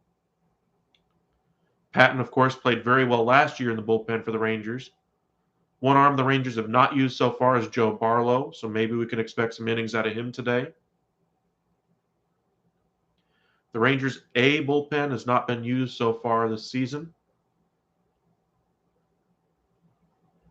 Brett Martin got the loss in last night's game after he came in after Dane Dunning pitched 5 innings of 3-run ball. Came in and gave up a run in 2/3 of an inning, and then Patton, of course, comes in to kind of mop it up. All righty, let's kind of flip around the league again.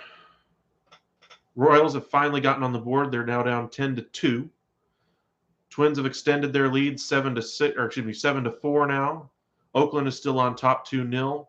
Rays still up 4-0 against the Orioles now in the 7th. White Sox have extended their lead 9-1 against the Tigers. Mets still 2-1 over the Nationals.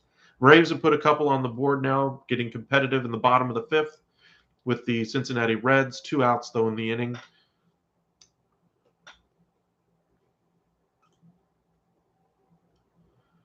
Looks like the Pirates are bringing the offense today, 6-3 in the top of the 4th.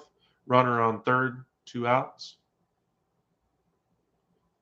Bottom of the 3rd, Cubs on top 3-1 over the Brewers. Dodgers are underway against Colorado.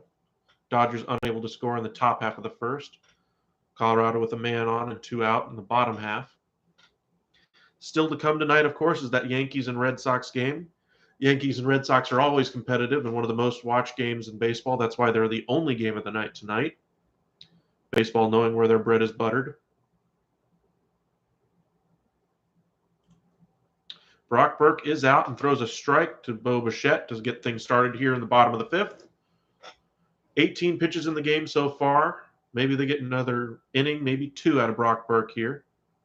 They can get into 7th, 8th, and 9th and get to their A bullpen. The Rangers hope to be able to lock things down a little bit better than they have the last 2 nights. Ibanez flips over to third base. Lowe takes over at first. Bo Bichette really sells out, loses his lid as he tries to yank one outside the stadium, punch a hole through the roof with that baseball. Misses badly. 0 for 2 in the game is Bo Bichette, who does hit very well against the Rangers in his career. As we mentioned earlier, a .356 average against the Rangers, the highest active average against the Rangers this year. Burke delivers outside. Bichette chases and strikes out. Great job by Burke recognizing the overeagerness of Bo Bichette there and takes advantage and gets the strikeout there. Brock Burke, good start for him. If you're a Blue Jays fan, you need to kind of get your feet underneath you, and that was wildly not what you want. Just if you're Charlie Montoyo in the Blue Jays dugout, I take one look at my team and say, settle down. Look back at the field, and if I hear one word after, it tells me all I need to know about where this mindset of this team is to start the season. Understandably, it's 162 games, but losing a 6-1 advantage early in the game on a night when you've hit 4 home runs in 3 innings, you're expecting better. Understandably, Ryu did take a ground ball off the shin. But this team is expected to contend for a title this year. And granted, it is 1 game, but you need to see some growth in maturity out of your team as well. And this is one time where they could show it. Let's see if they can stabilize things here. Guerrero takes 3 balls and no strikes. He does have a home run in the game. Maybe a good at-bat here gets things rolling for the Blue Jays again.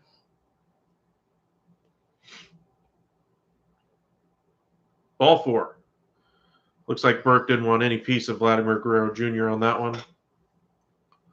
Takes 4 balls in a row, all of them not really competitive, and Guerrero was on it first. Expect to see that a lot this year if you're a Blue Jays fan. They were not able to get the bat and Jose Ramirez that they were hoping for before the season started after he signed that 5-year, $124 million extension with the Guardians.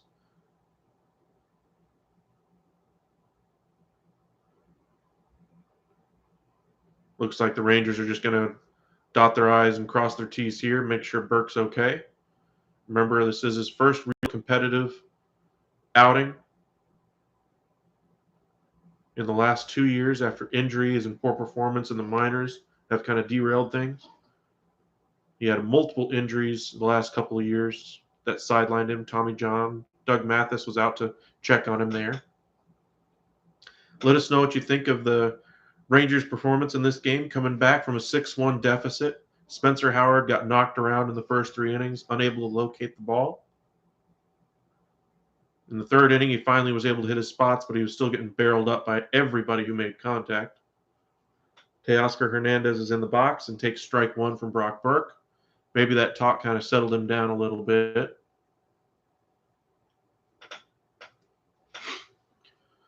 Singleton scored a run on the Matt Chapman home run in the first. Matt Chapman, of course, was 0 for 6 in this series up until that point. Ooh, did he chase? Check swing. First base umpire says. Eventually they'll tell us.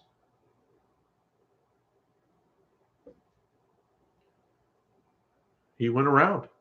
0-2 now. Brock Burke out in front.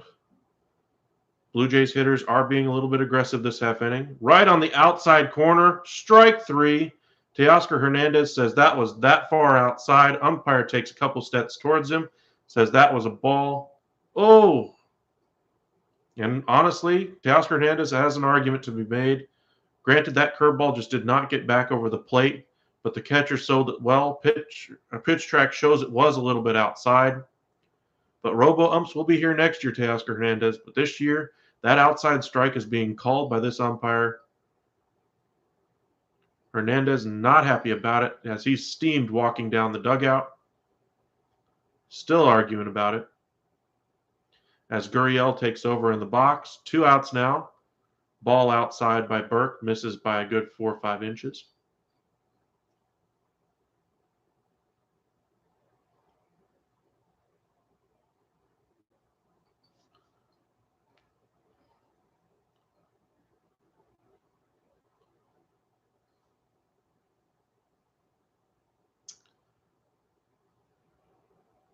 Another ball outside there. It's now 1 or 2-1, I believe.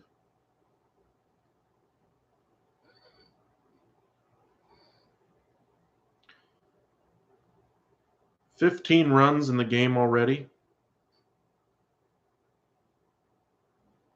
I'm sorry, 1-1. Fouls it back to the screen, 1-2.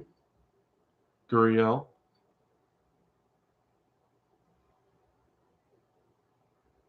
Burke up to 31 pitches. I don't expect him to go over 45 in this outing. Rangers don't want to put too much pressure on him, especially after coming off a couple of injury-filled years. Greg Holland was already shown to be warming in the bullpen. He's probably going to come on for the 6th. Ball outside. 2-2 now. Burke let that one get away from him a little bit.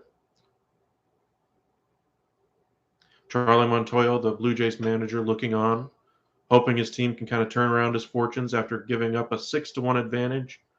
8 unanswered runs by the Rangers so far in the last inning and a half. Another foul ball back to the screen by Guerrero, the 5th place hitter for the Blue Jays. 1 for 2 on the day so far. He also scored on that Matt Chapman home run.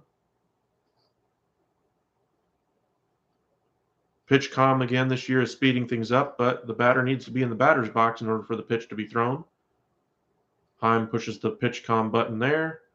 Burke set. Looks to first to check on Guerrero. Foul ball by Guerrero again. Still 2-2.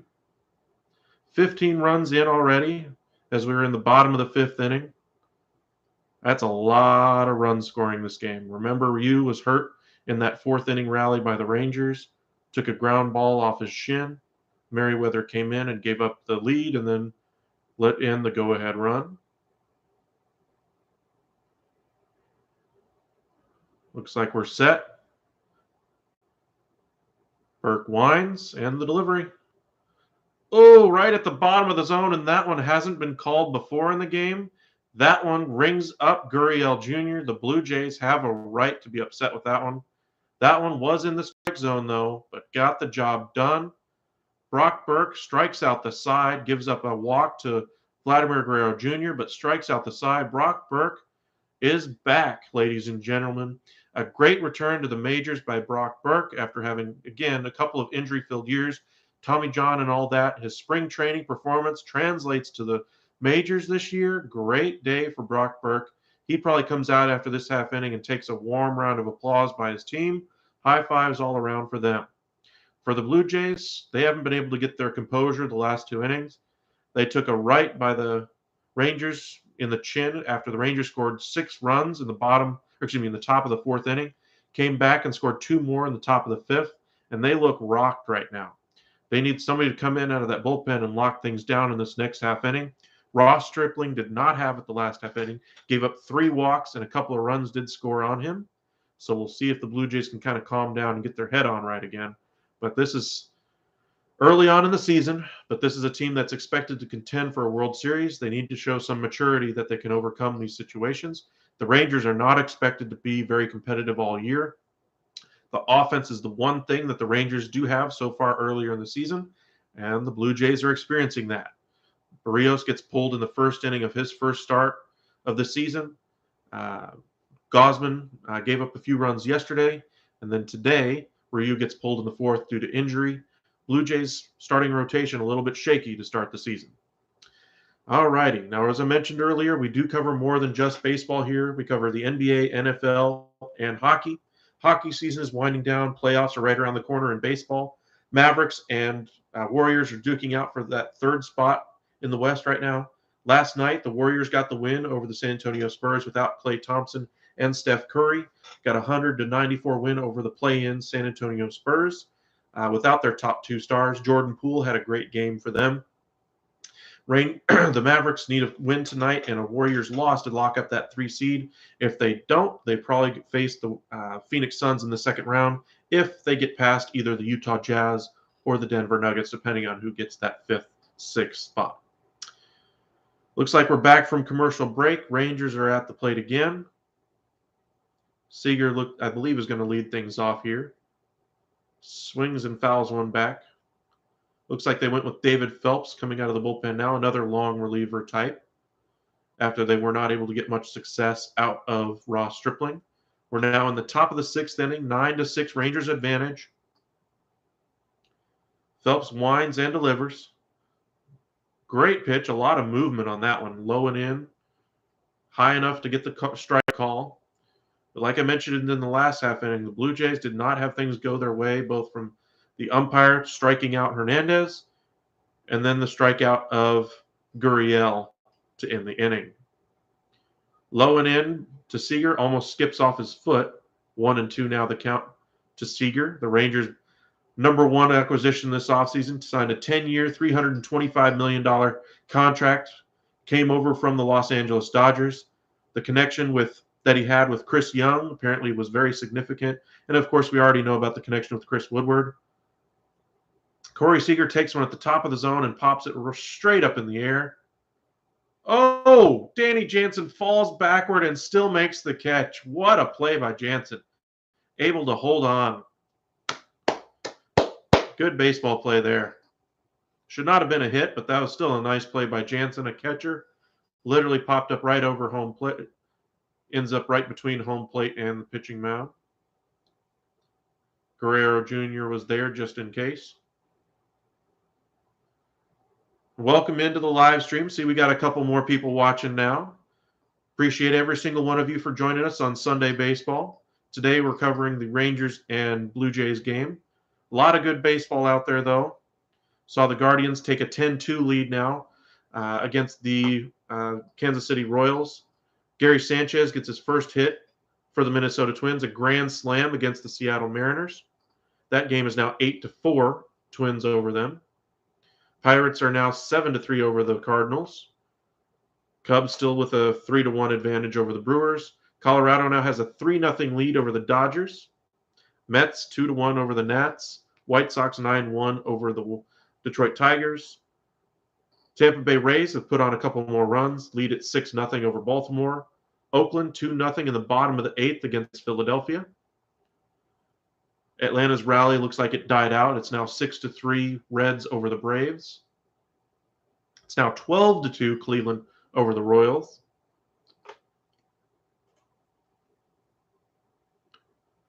Looks like Mitch Garver just flew out to center field. 2 outs now in the 6th. Looks like they're getting a shutdown inning that the Blue Jays needed out of the David Phelps, with El Bombi, Adolis Garcia, coming to the plate, 0 for 2 in the game. Does have 1 hit on the year. that home run to tie it in that first game at 8 in the top of the 8th inning in the opener. Great play by Tapia to make the catch there. Got another one of y'all joining. Thank you for joining. We appreciate you. Sunday baseball again. A lot of baseball out there. 15 runs in the game so far today. Rangers were down 6-1. 4 home runs in the day are on the game already for the Toronto Blue Jays, and then the Rangers came back, scored 6 runs in the top of the 4th, 2 more in the top of the 5th. A great comeback for them. They had a right-handed platoon lineup to start the game. They have since pulled out their platoon players and put their regulars back in. Another ball outside, 2-1 now to Adolis Garcia, who finished 4th in the American League Rookie of the Year voting last year. Now, whether or not you believe Rosarena was an actual rookie after his performance that he had in the postseason in the year prior, that's up for debate, but he had a great year by Rangers fan standards. He is an older player, especially for a rookie. I believe he's 28 years old, so he will be on a very modest contract throughout his career as a Ranger. Rangers will enjoy the benefits of having that contract on their books for years to come, especially if he can continue to get a little bit better. 3-1 now, the count to Garcia. Phelps set. Looks like they're actually using signs for him, though. Kind of surprising they're not using the pitch com. Pitch com, of course, is seen to improve the pace of play so far this year. A little device on the wrist of the catcher allows them to push the button for which pitch they want to throw and where they want it located. With nobody on, I guess they reverted back to the original system of just throwing the sign out. Garcia, swing and miss, 3-2 now the count. 2 outs now in the top of the 6th. Rangers lead it 9-6. And the pitch, strike 3 at the bottom of the zone. That one was just high enough to be called, but well within the strike zone. Again, robo-umps will be back next year. That one was clearly a strike. Got to check his glove, of course. The umpires got to check and make sure that everything was good. Remember, a year ago, they had to start checking for foreign substances on the hands, and of course that contributed to better offensive baseball. Another change that's helping offensive baseball and the pace of play is that pitch com. So let us know in the comment section what you think of the changes baseball has made. Of course, they're also thinking about introducing a pitch clock. Rob Manfred basically said that it's a priority for the league to be able to get that in. Pitch com is already improving pitch time, so even without it, the game is already improved. So we'll see if they continue to follow through with that. Improvements to the game are coming. So baseball is getting better and better for the younger fan. Like right now, there is a commercial break. That's the one thing where baseball kind of makes its money on the local level through their local TV broadcasts. National broadcasted games, though, do not perform as well as they would like. They have a number of different platforms now that they're going to be using. Apple TV is going to have a Friday night doubleheader. They just signed the contract with another service to do Sunday morning baseball as well. They're going to do Amazon, of course, has some contracts through them as well. But they're looking to improve things all around, get the game out to a number of different platforms. Maybe a contract with Hulu might be the next thing they end up doing. But baseball is trying to get their game in front of eyeballs, especially after a lockout and all the acrimony of the offseason between players and teams, players and management. They need some good headlines and good offensive baseball, and a lot of headlines to start the year is just what they hoped for. A lot of heat coming out of a number of different games. The Mets and Nationals cleared benches after Francisco Lindor took a baseball to the face. I think it was last night. Today he hit the home run. So good turnaround for Francisco Lindor. Cubs plunked 3 Brewers last night, injuring Ian Happ in the process. Took one off the knee in the 6th. Late in the 8th inning, Andrew McCutchen was pitched inside to, obviously was trying to be hit by the Cubs pitcher Thompson. The ump did not throw him out of the game then. Another pitch later actually did get hit by Thompson. And then they just expected him to walk down to first base. You knew that wasn't happening. Denny Santana comes in for the Rangers. He was voted by the Rangers players as having the best stuff on the team, but his issue has always been command. 32 walks last year in 54 innings, 4.5 walks per 9. Hoping for a little bit better this year. Good strikeouts, of course. Very tall, lanky reliever. Former starter for the Los Angeles Dodgers, at least in their minor league system. Chapman, of course, with that 3-run home run in the first inning for his first hit as a member of the Toronto Blue Jays. Came over in the deal from the Oakland A's. Up and in, but at the top of the strike zone. Santana finds the zone, 2-1.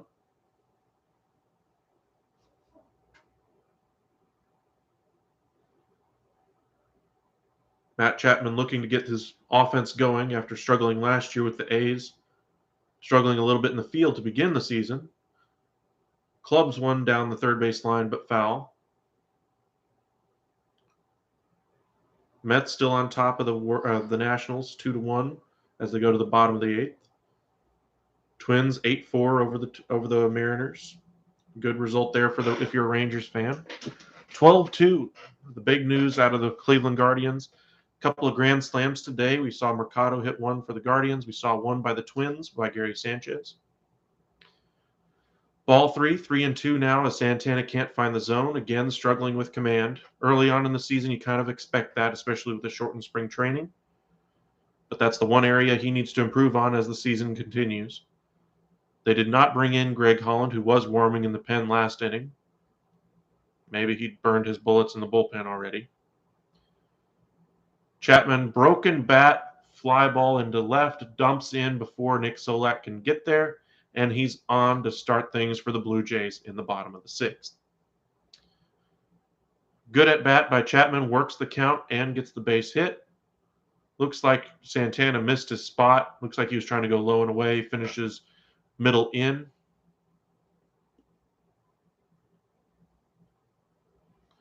One thing about having all that stuff and all that movement on your pitches, sometimes you're not going to hit your spot.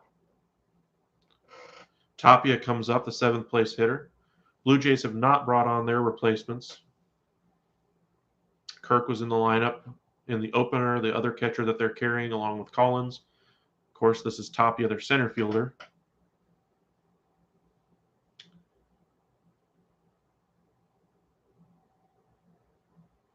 Takes strike one, low and in.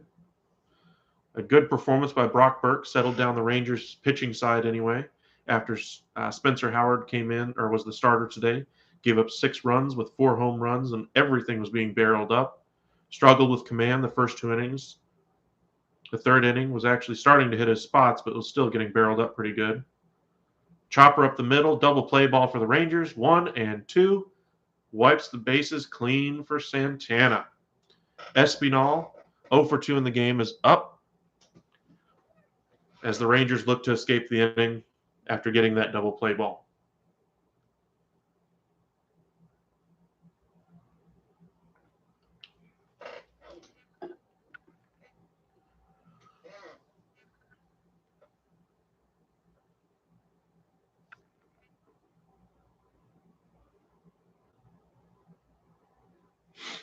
Seager took care of things at short there.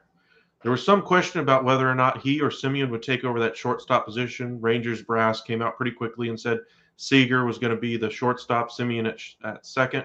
Josh Young was expected to be the 3rd baseman this year, coming in and competing with Isaiah Kiner-Falefa. Isaiah Kiner-Falefa, of course, was traded for Mitch Garver, who took over as catcher. But the injury, the torn labrum by Josh Young, is going to keep him out for at least 6 months. Honestly, I expect him to miss the entire year. I don't expect him to be a September call-up. Let him heal from his injury and come back strong next year and keep his clock, for the Rangers anyway, not started yet. Oakland now 4 runs. Tampa Bay has 8-0 lead over Baltimore. They're in the 8th inning. White Sox 9-1 lead in the top of the 9th against the Tigers.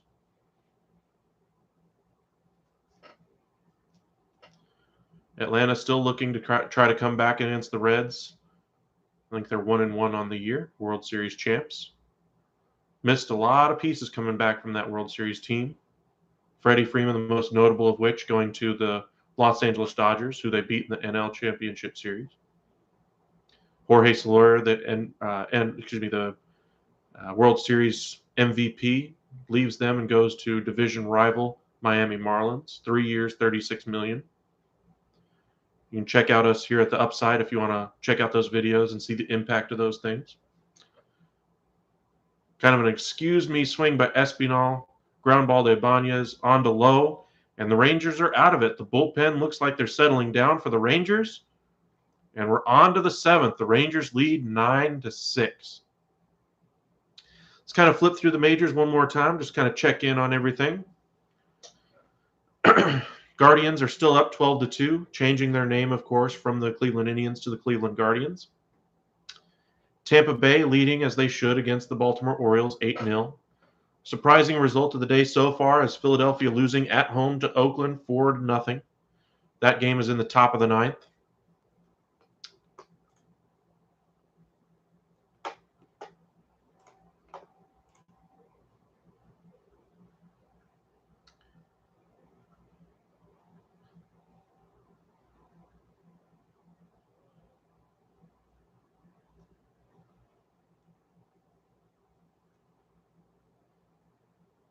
Looks like that lineup hasn't done much all day. Schwarber, Segura, Harper, Castellanos, Hoskins, Stott, all hitless on the day.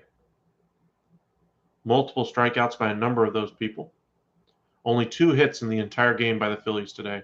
That offense just did not show up. And that is one of the more prolific offenses, but every now and again, you're just not going to have it. And today, the Oakland A's pitching staff, Jeffries, Mole, Acevedo, and Snead, have held him to 2 hits and 3 walks.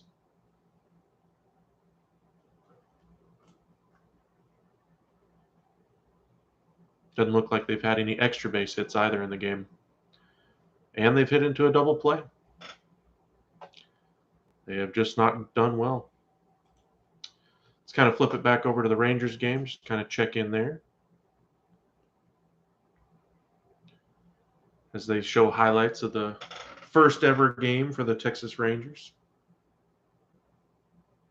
April 21st, 1972. Rangers' next series will be against the Colorado Rockies at home.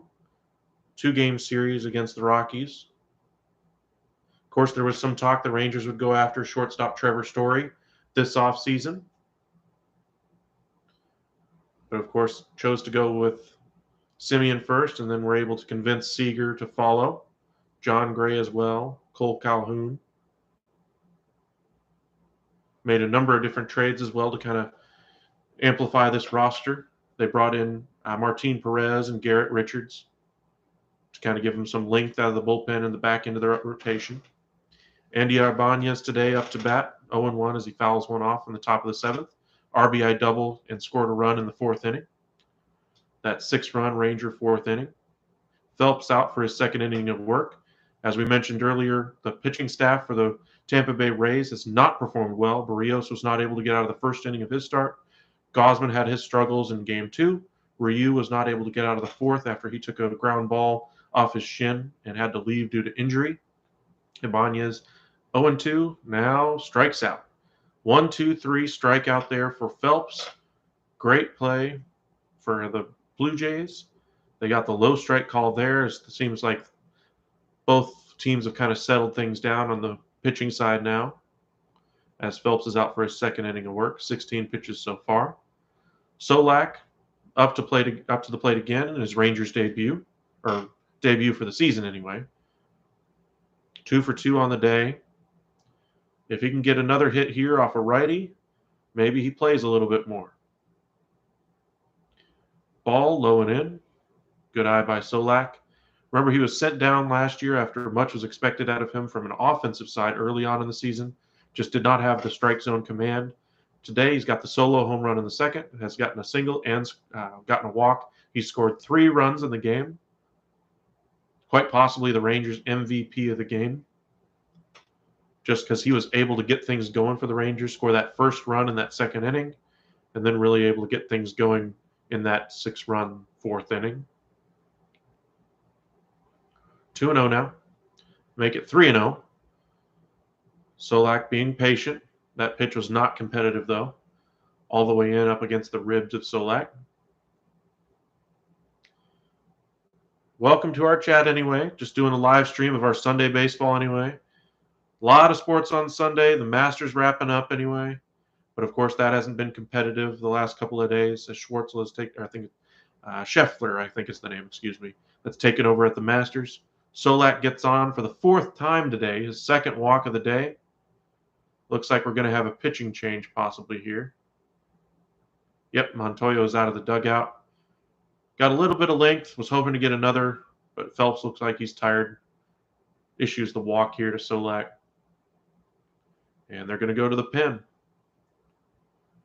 As I mentioned, 28-man rosters to start the season for all teams in baseball, so bullpens should have plenty of arms in them, and they're probably going to have to move Ryu to the IL depending on the severity of the injury, so they could call up another arm if they need to tomorrow. But so far, so good. If you're a Rangers fan, you might get your first win today against a team that's possibly a World Series favorite in the American League. In my opinion, they're one of two teams that's right up there. White Sox as well. Astros are going to be a tough team as well. Yankees have a great lineup, but I worry about that pitching staff. While we wait for the pitcher to get back to the mound, let's kind of flip things around. Looks like Philadelphia's finally scored. Gene Segura hits a home run. Shutout is broken by the Phillies. Now down 4-1. No outs in the top or in the bottom of the ninth. Guardians have extended their lead again. It's now 13-2. Twins still 8-4 in the top of the sixth. Mets up 2-1 in the bottom of the seventh. White Sox get another run. It's now 10-1 over the Tigers at the top of the ninth. Rays top of the eighth, 8-0. Bryce Harper up to plate for the Phillies. Down 0-2 now. As I mentioned, they've not been able to hit the ball very well today, but this offense is very lethal and they could strike at any time. That's the first hit of the day by 1 through 6 hitters for the Phillies. Is a home run by Gene Segura in the in the bottom of the ninth. First hit of the day. Yuck.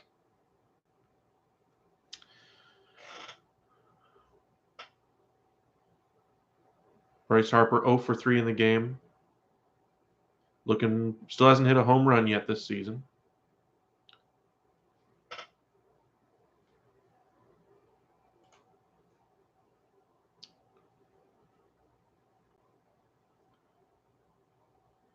Cubs lead the Brewers 3-1 in the top of the sixth. Pirates 7-3 over the Cardinals in the bottom of the fifth.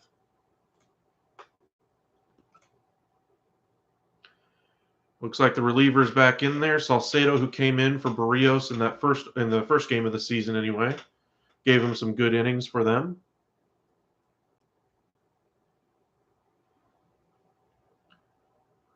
Nathaniel Lowe up, who came in, got that RBI single last half inning. If that was if we had the robo umps, that would have been a strike. But again, this umpire is not calling that low strike. MLB again is emphasizing that you call the higher strikes. 1-1 is the count with the runner on first.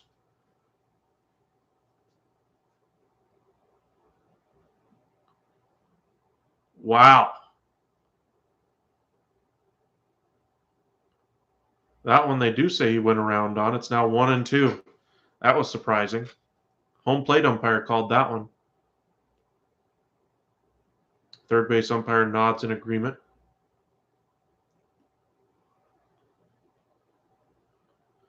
Another pitch well outside the zone. Offered or checking again with the third base umpire. Did not go around this time. Now 2-2 to Nathaniel Lowe, the first baseman for the Rangers.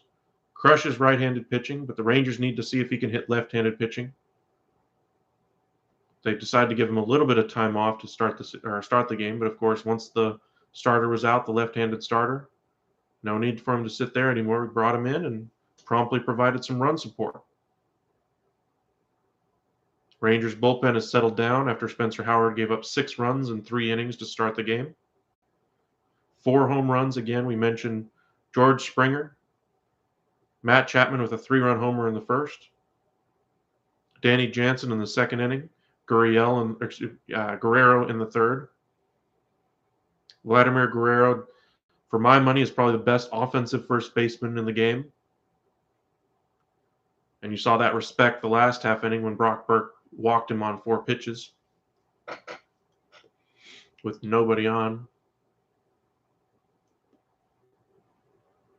Crushed Nathaniel Lowe and caught at the wall. Try to double him off of first, and they won't. Nick Solac gets back in time, but a great defensive play in right by Teoscar Hernandez, I believe. What a fantastic catch over the shoulder. That ball was on a rope over his head. Nathaniel Lowe is robbed. He's been knocking the cover off the ball. What a great play by Hernandez. And Solac was already 3/4 of the way to second base. Had to quickly throw on the brakes after he turned his – he almost was all the way to second base. He had to throw on those brakes and hustle back to first to beat the throw in time. 2 outs now. Jonah Heim, 1 for 1 on the day. Pickoff attempt by Salcedo. Unsuccessful. If you're joining us for the first time, we appreciate it. If you haven't hit that subscribe button already, please do so. But we've gained quite a community over the past couple of days, seeing if we can keep that momentum going. 15 runs have been scored, all of them early on in the game. Last couple innings, both teams have kind of pared things down. Bullpens have finally gotten their bearings again. Blue Jays seem to lose their composure a little bit in the middle frames. 4th, 5th, and 6th, they seem to struggle to keep the mental side of the game they struggled with. They've settled things down now. Phelps, veteran reliever, came in and closed the door on the Rangers for an inning and a third. Salcedo came in, and that long drive to Lowe so far is the only out that he's recorded. Jonah Heim has 2 walks in the game, RBI single, and scored a run. 0-2 now, Salcedo with the advantage. Can they get him out of the inning? And ball 1 in the dirt, not competitive. That ball almost skipped off the ground all the way to the plate.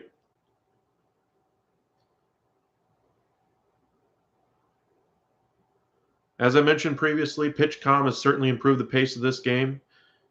Take this game a year ago, 15 runs being scored, and you're only in the 7th inning. You're looking easily at a 3-hour game already. 3, almost 4 hours usually. Right now, we're a little over 2.5 hours right now. Oh my, Heim absolutely obliterates that ball. And it's fair. That ball is gone. 11-6 Rangers. I believe that was a fair ball. Yep, there they call it. Okay. 2-run home run by Jonah Heim. That's why he's in the lineup. That's why they kept him instead of Jose Trevino, who went to the Yankees. What a home run.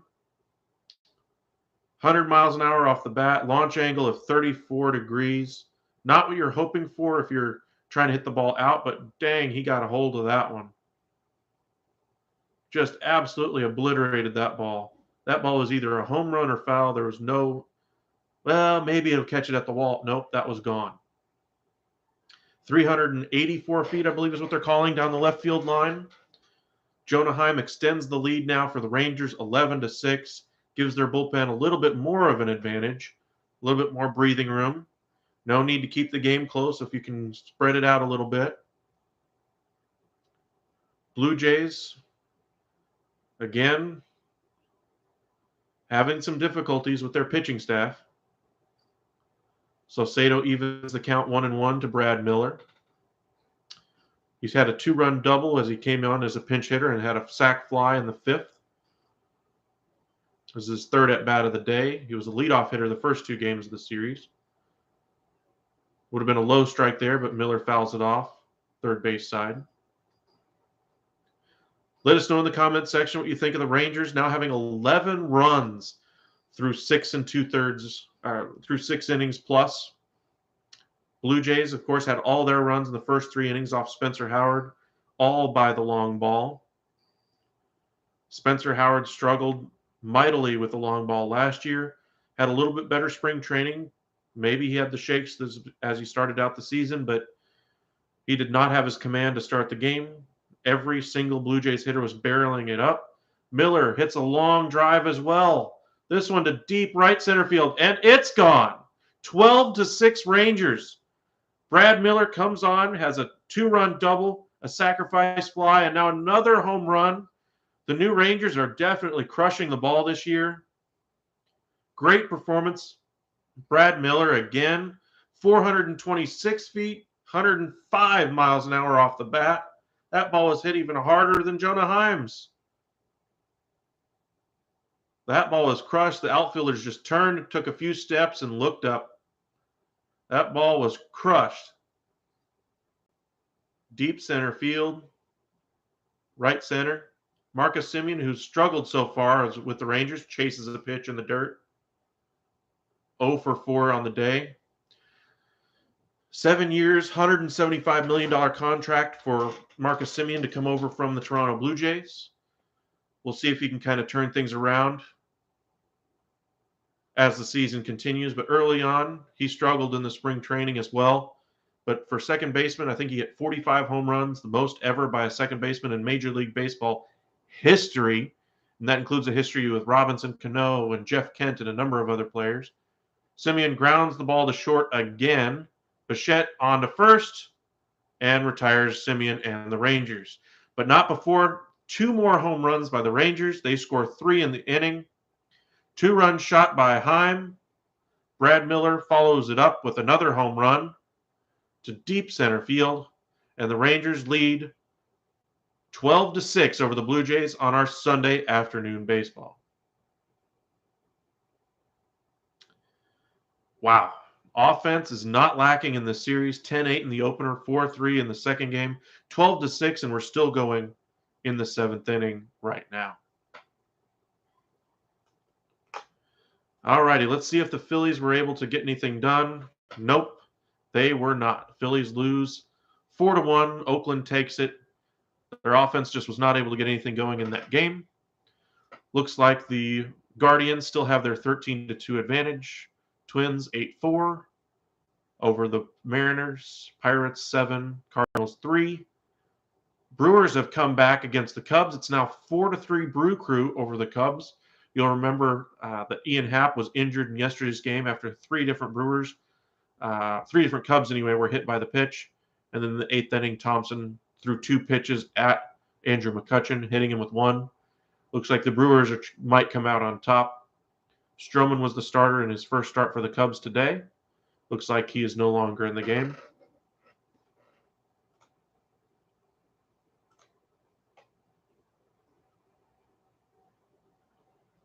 He was pulled and Jesse Chavez came in.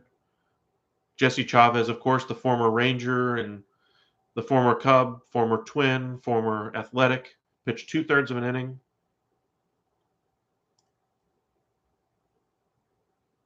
And gave up 3 runs.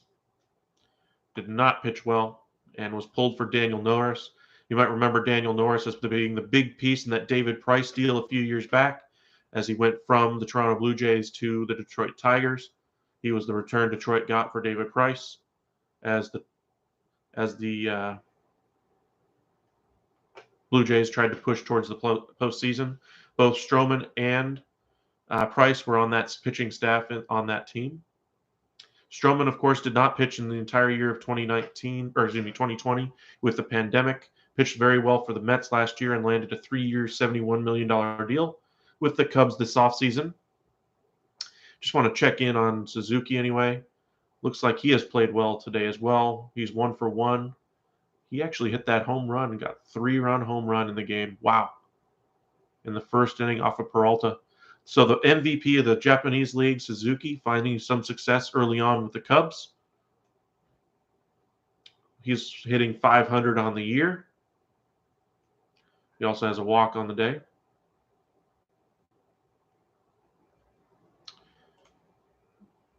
Looks like we're back with baseball. John King is on the mound for the Rangers. Had a rocky outing in his first appearance with the Rangers this season. Gets the out to start the inning here. Last year in 27 games before having injury, 3.52 ERA, 12 walks, 40 strikeouts. Pretty good numbers for him last year. We'll see if he can continue that after he recovers from injury. Springer lines one down the right field line, and that's trouble. That's going to be 2 bases easily. Springer is into second base as the throw rolls into the second baseman. They missed the cutoff guy again. One thing I'm noticing in this game, both teams are struggling with their relay throws. One thing to watch as the season goes on, if they can improve that outfield defense and their relay throws. If you're a Blue Jays fan, you finally get something going after having great success the first 3 innings. Now you finally get some momentum here in the 7th. Springer, of course, with that head-first dive that he usually does into second base. 1 out now. Bo Bichette, 0 for 3 in the game. Before today's game, had the highest batting average that anybody has against the Rangers at 356. That dropped a little with the 0 for 3 performance today. In off the hands, Ibanez, the third baseman, takes a look at second, pushes Springer back, and gets Bichette out at first. 2 outs, 4 pitches in the inning. Looks like the Blue Jays might have something on the scouting report for King, ambushing the ball early on in the count. 4 pitches and 3 batters have already gone. Now the big bat for the Toronto Blue Jays, Vladimir Guerrero Jr. Now, if you're a Rangers fan, you remember the days of Vladimir Guerrero Sr. on the team. And then, of course, he finished his career with the Baltimore Orioles, a great hitter in the postseason. He did not have the speed, but he made up for it with all that ability with that bat, and he gave it all to his son. His son is every bit the hitter his dad was. You remember that Vladimir Guerrero Jr. started his career with the now defunct Montreal Expos, who moved to the to become the Washington Nationals later on. So there are no strangers to living in and playing in Canada. Guerrero swings and misses in strike 2, finds himself down 0-2 to John King after being walked on 4 pitches by Brock Burke the last at bat. Vladimir Guerrero Jr. being challenged here with off-speed pitches by John King.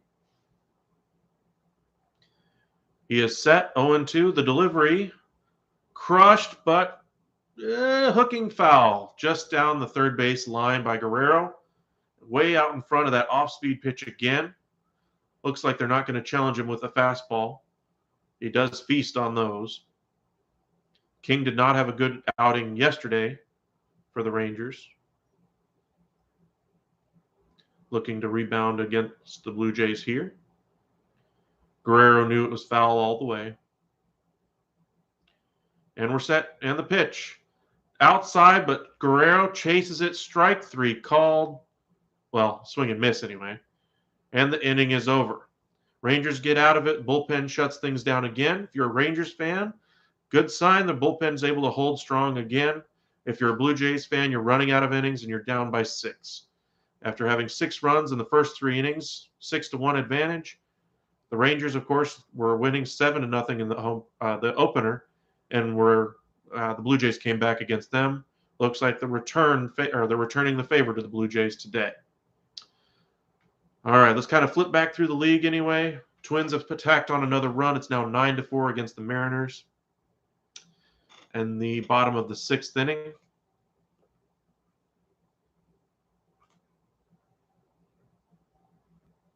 Carlos Correa gets his first home run as a member of the Minnesota Twins.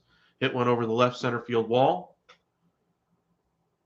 So what happens when you get a good hitter's count, you're able to knock that ball out, get a little bit more of an advantage, load up for that big swing.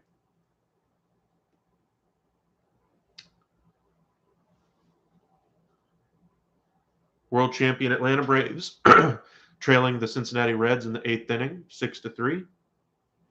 Washington Nationals come back to tie it. It's now 2-2 in the bottom of the 8th. 2 runners on with nobody out.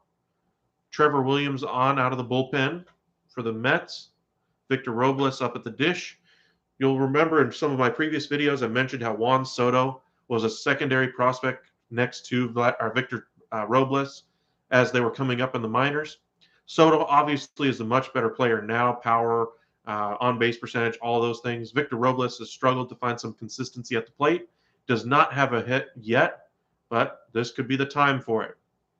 The run scoring in the game, Nelson Cruz scored the first run of the game, got the Nationals on the board. Lindor followed in the 4th inning, got his first home run of the year. Mark Canha scored for got a line drive single, and Eduardo Escobar, the new additions to the Mets, contributing to a run there. And sacrifice bunt scored D. Strange Gordon. You remember him from his time with the Marlins and Dodgers and Mariners. And then, of course, had his name changed, the suspension for PEDs. The Marlins, remember when Jose Fernandez, the death on the boat for Jose Fernandez, he was the first first real big hit in that game for the Marlins after that, when all the team laid their jerseys on the mound in remembrance of Jose Fernandez. But he's back in the league and scores the game-tying run for the Nationals in the 8th. Looks like the Rays are looking to wrap things up against the Orioles. 8-0 is the advantage for the Rays. 3-2 count with 2 outs, runner on first. Last hope for the Baltimore Orioles is up against Matt Whistler for the Rays.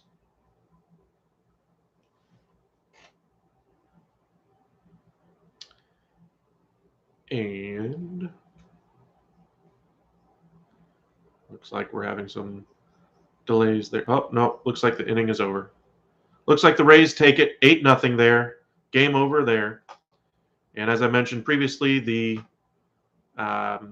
Cleveland Guardians, not the Cleveland Indians anymore, are up 13-2 over the Royals. With that, let's get back to the Rangers game. I was going to, but of course we're still in commercial break. Let's flip it back over to that Nationals game anyway and see what's going on there.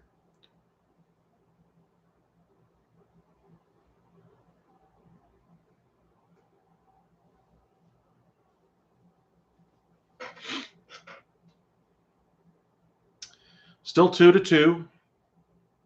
Former Ranger Nelson Cruz with the home run in the game.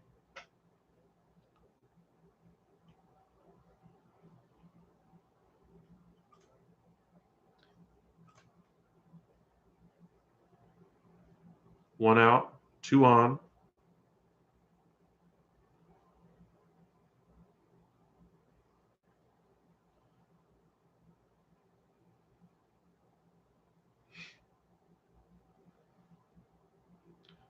Looks like the Rockies have extended their lead against the Dodgers 6-0 now. Dodgers, of course, have had their struggles from time to time in certain years. Cody Bellinger has had his struggles in the last couple of years. He's the one name, if you're a Dodgers fan, I'm not sure if he's ever going to be able to recover from, but we'll see if he does. Rockies, of course, at home today at Coors Field, taking advantage of it. Bases are now loaded for the Washington Nationals, and with the one guy you don't want at the plate if you're a Mets fan, Juan Soto. This guy just does not miss the baseball. He's already got 1 home run on the year, so we'll see what kind of success he can have. There was a mound visit. They're not going to make a pitching change, it looks like. Trevor Williams is still going to get to face Juan Soto, but the bases are loaded, 1 out. If you're a Mets fan, you're hoping for a double play. You're hoping to not give up a crooked number here. That way you're tied going into the 9th.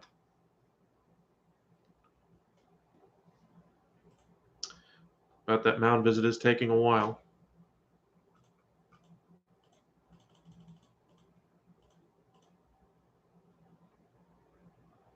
Largest comeback win by the Rangers last season was 5 runs. Today would tie that mark. The biggest comeback last year for the Rangers was September 30th against the Angels. If you're watching the Rangers telecast, you can see those numbers kind of pop up on your board.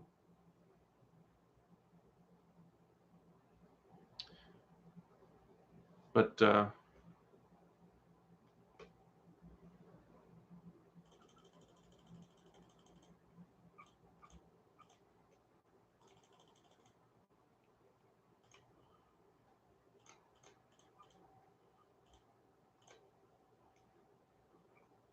Seager's on first after getting a single off Saucedo. They had a pitching change. Passed ball allows him to go to second base. Now Garver's, of course, at the plate now. Garver had a great first game of the year. Struggling today, though, in that 3-hole. 1-2 the count, and he's out. Great pitch by Thornton. gets the job done against Garver.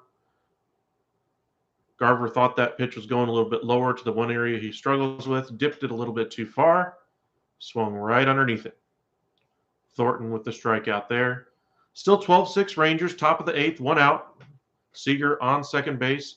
He's had multiple hits in every single game for the Rangers this year. 10 years, $325 million. Already worth it. Okay, maybe not yet, but he's been worth every penny so far of that contract. Great player so far. Let's see how this team builds around him in the years to come. Ball one in the dirt by Thornton. 37 games last year. Good strikeout and walk numbers.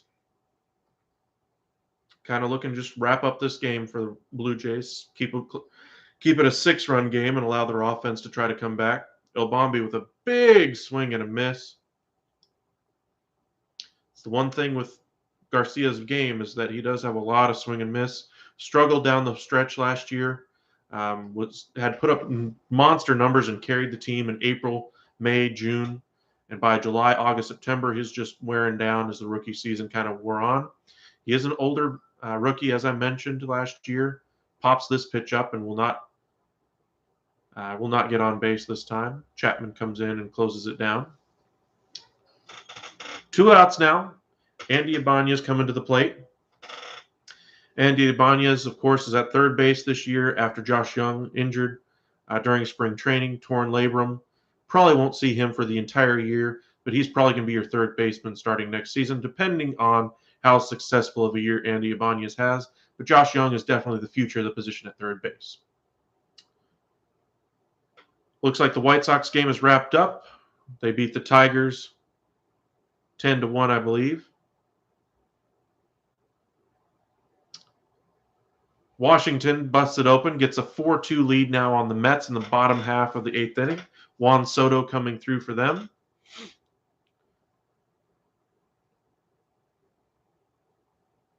Andy Ibanez taking time. Still 1-0 the count to him.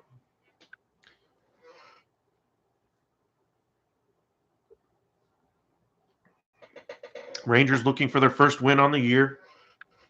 Bullpen has played very well today after their starter, Spencer Howard, was chased after 3 innings, giving up 4 home runs and 6 runs. All the runs coming on the long ball. 2 in the first, 1 in the second, and 1 in the third, as far as home runs anyway. Hitting by the guys you probably would expect.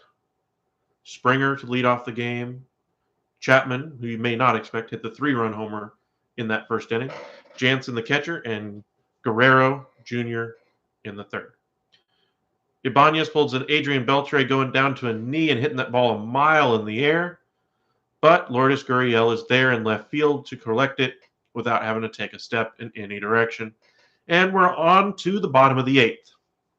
Let's see if the Rangers bullpen can hold on for the final 2 innings of this game and get their first win of the season. If you're a Blue Jays fan, you're hoping to get better performance out of your starters and maybe grow a little bit as far as from the mental side of the game. That's one area where I wonder about the manager. Maybe they come in with a more veteran presence at that spot going forward. Kind of think of what the Chicago White Sox did, bringing in Tony La Russa. Thinking about what Buck Showalter does for the Mets, an older veteran who can kind of steady things down, get that mental aspect of the game down for them. Now, as we mentioned here at the Upside, we do cover all types of different sports. Baseball is just one of them. Sunday afternoon baseball. We're doing a live stream probably once a week now, and pick out a game, and maybe y'all can comment in the section down below what game you'd like to see us follow next week. But we also cover basketball tonight.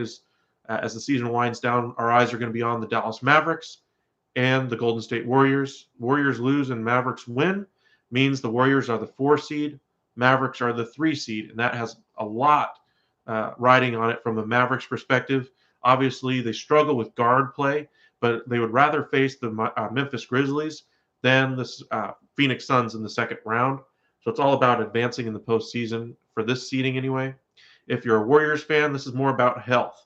If you can get Steph Curry and Klay Thompson to be healthy to wrap up the season, maybe your chances in the playoffs of going after a team even as good as the Phoenix Suns are a little bit better. Football, we saw a lot of transactions this offseason, quarterbacks moving around. Russell Wilson goes to Denver, Aaron Rodgers, after saying he wants a trade last year, decides to stay in Green Bay. We saw that the Cleveland Browns were not willing to stick around with Baker Mayfield. He's still on the team, but he's not going to be there for long, depending on the suspension that Watson gets to start the season. Will depend how long they keep Mayfield, in my opinion. But they did bring in Deshaun Watson. We also covered the NHL. Ryan Getzlaf is going to retire at the end of the year for the Anaheim Ducks. Congratulations to him. The Toronto Maple Leafs have had an up and down year. Acquired Mark Giordano at the deadline. You can check our videos out for all your different hockey coverage that we have. I got a video coming out kind of congratulating on Ryan Getzlaf and his career later on tonight. But it looks like the game is back. And the one guy I'm worried about if I'm a Rangers fan in the bullpen is Josh Sborz, and he's in the game. If you remember last year, he struggled with the long ball, and in the first game of the season, the reason the Rangers lost that game is the bullpen was not able to knock it down, and he was the arm that gave up the lead. Let's see if he can get a little bit better in his second outing of the season. So far, so good. 0-1 to Hernandez. Never mind. 1-1 as up and in. If you're a Rangers fan, you're worried about Josh Sborz giving up the long ball and giving the Blue Jays some life. They've been known as a rallying team over the years. Think back to the years of Josh Donaldson and Jose Bautista. Rangers are no stranger to either of those names. You remember the fight that Rougned Odor and Jose Bautista had around that second base in Texas. That was the year after the postseason where Jose Bautista hit that massive home run in the playoffs against Sam Dyson to cost the Rangers a chance to move on in the playoffs. So a lot of history here between the Rangers and Blue Jays. Late inning fireworks, and hopefully, if you're a Rangers fan, you avoid those. And so far, so good for Josh Sborz. Gets the high strike call. That's been something that the umpires have been calling this season, and this umpire in particular has been calling that high strike. Pitch track shows it was in the zone, so robo-umps would have agreed as well. If you're a Rangers fan, also one other note from the minor league side, Jack Leiter made his pro debut last night. 3 innings, was very dominant. I believe he had 7 strikeouts in 3 innings. Did give up a run on a couple of hits anyway, but a great first showing by Jack Leiter. You may expect to see him around the deadline, maybe a little bit after that, maybe a September call-up if you're a Rangers fan. But he probably breaks camp with the Rangers in their starting staff. Another starter that's in the minors right now, they'll probably be around the deadline coming up to the Rangers, is going to be Cole Winn. So we'll see some of those young pitchers start to break into the big leagues as the season goes on. But if you're a Rangers fan right now, 2 players that you want to see have some progression. Taylor Hearn hasn't had a start yet this season, but he pitched very well for most of the season last year. Dane Dunning as well had a step forward this year, pitched 5 innings yesterday, gave up 3 runs, pitched very well. But you'd like to see him get a little bit more length. The Rangers have been very cautious with their starters to start the year. John Gray, of course, was the big acquisition in the offseason. They brought him in, pitched 3 innings, did have a blister issue in the 4th, I believe, and they pulled him after 4 innings. Probably could have gone for another inning, but they were being cautious. John Gray, after the game, said he expected to not miss a start. But again, the Rangers are being very cautious with their pitching this year. They have 28-man rosters to start the season, so can't really blame them. Why take a chance, especially when you signed him for a 4-year deal? But they're going to be cautious with him. He'll probably make his next start on the road, I believe, against either Oakland or Seattle, depending on how that blister heals up. Now 2-2 on the second place hitter in the second hitter of the inning anyway, Lourdes Gurriel Jr. for the Toronto Blue Jays. Rangers lead it 12-6. So let us know in the comment section, who you're cheering for, which games you have your eye on today.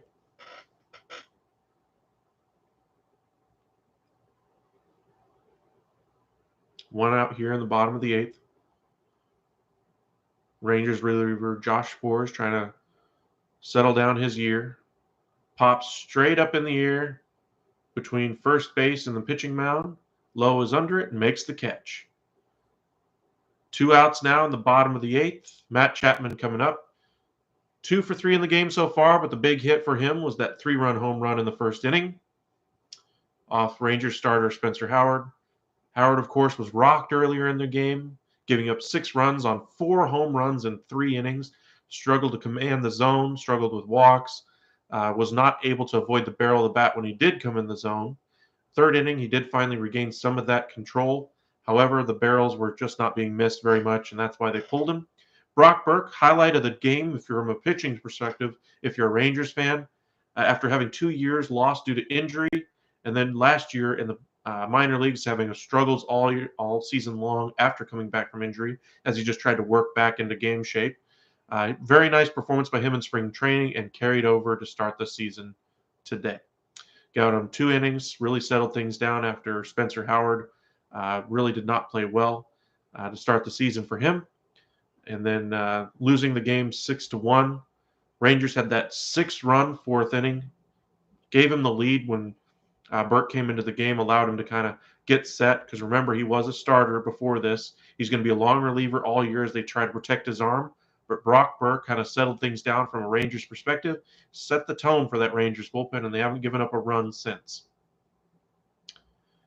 There's a strike by Spores, 2-1 now to Chapman, the 6th place hitter in that Toronto lineup today.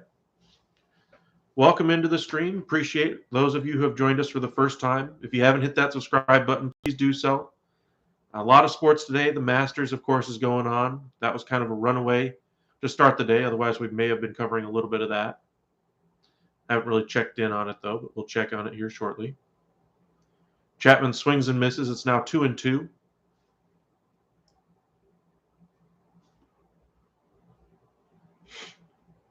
Rangers again looking for their first win of the year. Bats have been going for the first 3 games of the season. This is the first game the pitching has really come into play and pitched very well out of the bullpen anyway. Spores loses that one. Now 3-2. Nationals lead it 4-2 in the top of the 9th as they try to lock it down after coming back against the Mets in the last half inning. Guardians add a couple more. It's now 15-2 Guardians over the Royals in the top of the 7th. Pirates tack on an insurance run. It's now 8-3 against the Cardinals in the bottom of the 7th.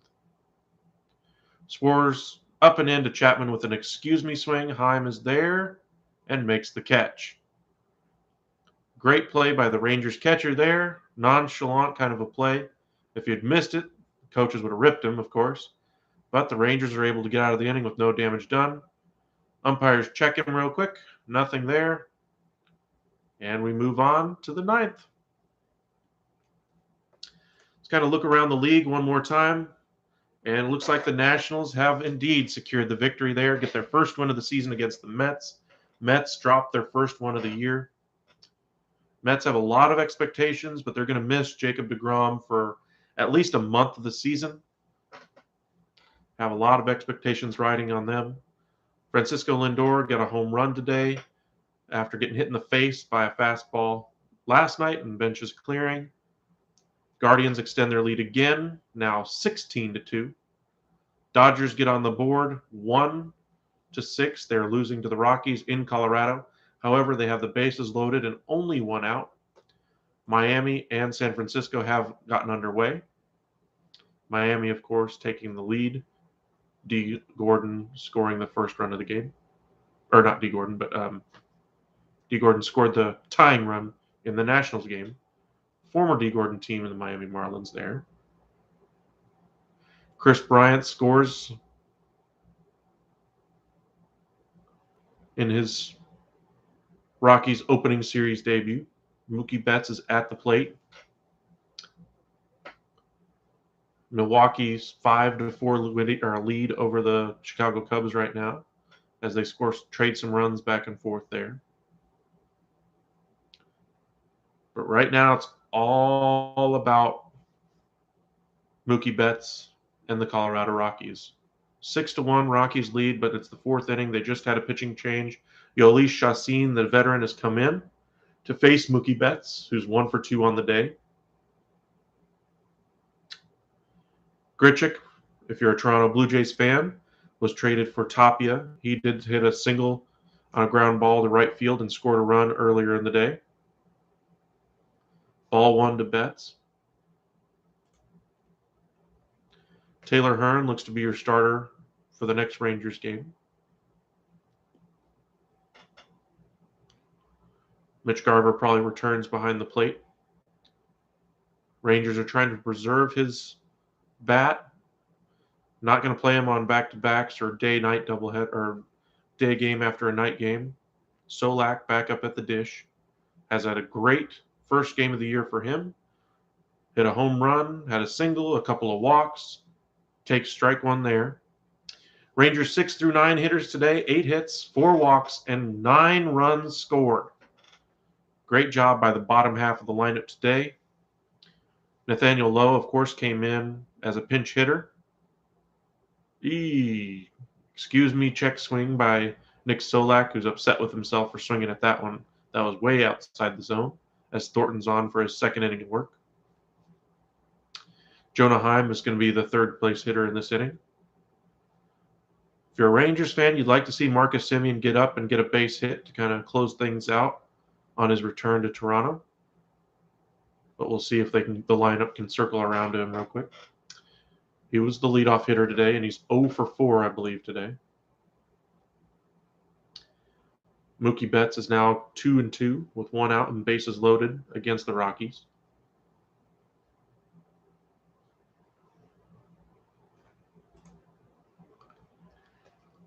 Solac digs back in.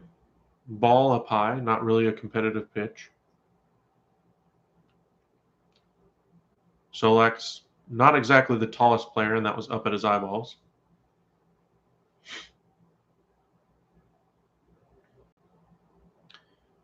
Solac to be followed by Lowe and Heim.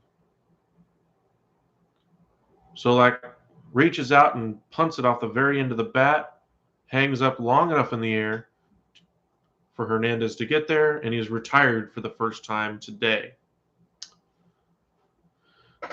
Nathaniel Lowe steps in. He's been swinging a red-hot bat to start the season, just like he did last year. We'll see if the Rangers allow him to play against some lefties sometimes this year. Brad Miller, another new addition to the team, is in the hole anyway. You might remember him from the Seattle Mariners and a number of other teams. Kind of a journeyman player. Never has really lived up to his top prospect status, but Rangers so far are very pleased with the results. Signed him late in spring training, and he's probably going to be your everyday center fielder, right fielder, depending on where they decide to deploy Garcia on the day. 2-0 now to Nathaniel Lowe as Thornton misses up and away.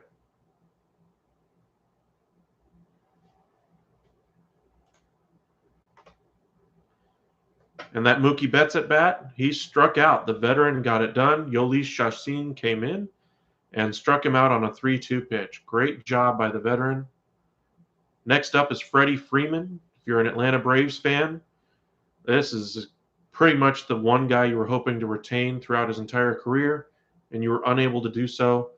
Got to move forward, though, so they got Matt Chapman and extended him on an 8-year contract with a $160 million deal. A little bit cheaper for the Braves, doesn't ruin their table. Of course, they've got great contracts for Acuna and Albies already locked up, so that team is going to be set for a number of years. So we'll see if they can kind of continue to build that team around those centerpieces, see if those younger rotation pieces continue to progress. Today, Ian Anderson was knocked around a little bit by the Reds. Reds lead the Braves 6-3 in the top of the 9th.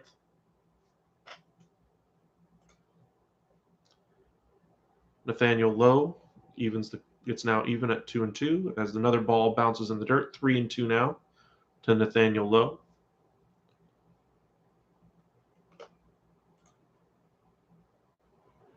One and two now on Freddie Freeman in the other game. Bases loaded there. Freeman more of a contact hitter. Struggling a little bit in his start with the Dodgers anyway, hitting .222. But again, this is only the third game of the year. Third or fourth game of the year. Freeman 1 for 2 on the day. And what about a 1-2 starting lineup there? 1-2-3 really. Betts, Freeman, and Turner. Wow. Looks like at a base hit here. Let's see what happened. If you're following along on game day anyway.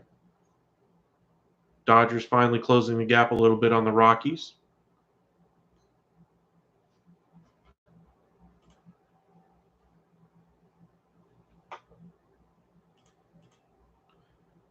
Nathaniel Lowe works the walk as Jonah Heim digs in.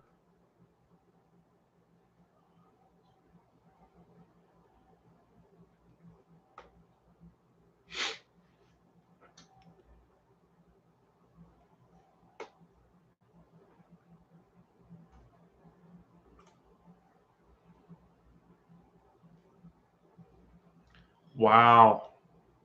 Freddie Freeman reaches on a fielding error by the addition of Chris Bryant, and 3 runs come in to score. Whoops. Wow. Wow. I did not expect that. It's now 6-4 Rockies as Heim goes behind 1 and 2 here to Thornton. Looks like the Dodgers offense is for real even when they're not hitting the ball that great, getting helped out by the Rockies defense. Chris Bryant, you can play him all over, but apparently did not play well there. And as I mentioned in other videos before, the addition of Chris Bryant to the Rockies was very mystifying. I mean, they weren't able to build a competitive team around Nolan Arenado and Trevor Story. The whole situation around Nolan Arenado, they're paying $51 million just to get off of his contract and send him to another NL team in the St. Louis Cardinals, and only got a back middling prospects in return. And then Trevor Story, they don't even get any pieces back for, except for compensation anyway, because he was lost as a free agent to the Red Sox. I mean, ugh. Heim hits it on the screws, but right to the left fielder. 2 outs now in the top of the 9th.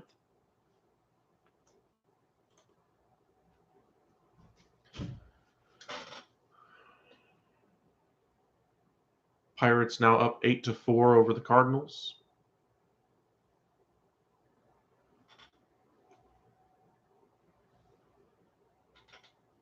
San Francisco takes the lead against Miami. They lead it now 2-1. Sorry, Giants fans, I still don't believe in you. Excuse me, swing by Miller, fouls it off straight down and behind the plate. Brad Miller's had a great day today. 2-run double, sacrifice fly, and a home run today. Thornton's pitch count is getting up there. He's up to 27. But Blue Jays will be fine with that as long as he can record the out here. Swing and a miss in the dirt. Nope, they're saying he made some contact with it. Wow. 0-2 to Miller still here. 2 outs in the top of the 9th. 12-6, Rangers lead it. Lot of offense. All in the first few innings anyway. By the 5th inning, we already had 15 runs in. And Thornton gets him to strike out. Thornton is pumped on the mound. Rangers look to be going to another reliever to close things out for them. Looks like possibly Joe Barlow, but I could be mistaken. Barlow has not pitched yet this year. More of a soft contact guy, kind of a little bit different approach for a closer, but he was very effective last year. Jose Leclerc started the season this year on the IL. Last year, of course, started the season as the Rangers closer. Struggled in the beginning, and then, of course, Tommy John got injured anyway. I forget what the injury was. It might have been Tommy John. But in either event, Jose Leclerc was not available to start the season this year. Rangers did sign a number of minor league veterans, Matt Moore, Brandon Workman, to try to see if they could get some production out of them. None of them made the team. The only guy that they were able to sign in the bullpen that's going to have a little bit of an impact this year was Greg Holland. He was dominant in spring training. Did give up the home run to the Blue Jays earlier in the series, but he's pitched very well out of the bullpens to begin the year. We'll see if that bullpen can continue to get a little bit better. To me, it still looks like they're going to need a piece or two back there. Josh Sborz looks like the odd man out the next time they need to make a change. However, he did pitch very well today. The Rangers do like the movement and speed on his pitches, so we'll see how much how much more runway the Rangers give him, especially after coughing up the lead in Game 1 of the year.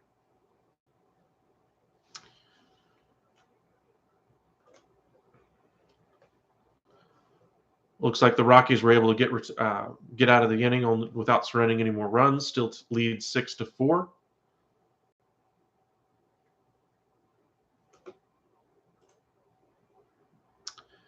Angels and Astros are underway. Angels have a 1-0 lead, and the Padres are underway against the Diamondbacks. As you might expect, they are winning the game 5-0. If you're joining us here for the first time, we do cover all kinds of different sports: baseball, basketball, football, and hockey. We cover a little bit of the college game, but more for its impact on the professional level. College athletes are, to me, just that. They should be viewed as college athletes and students. They perform very well. They bring a lot of excitement and pure passion for the game. The game is more idealistic at that stage. Professionals really get the job done. You don't have a guy hitting in the ninth hole who's also in the band and not really going after his career. Here, it's a little bit more professional and get things done a little bit more. Get things done in more of a professional way, I guess is the best way to put it. I just appreciate the way they go after the game every single day. However, the youth of the college game, the pure passion for trying to get the W or just for pride of the school is really something else to behold. If you're a college football fan, awesome. But here at the Upside, we do try to cover the league, all the different leagues at a more professional level. Let the college athletes enjoy their time in college.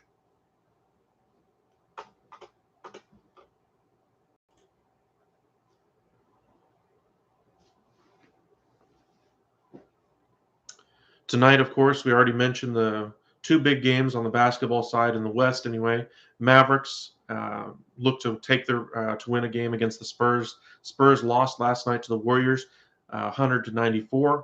If the Warriors lose and the Mavericks win, Mavericks are the 3 seed, Warriors are the 4 seed.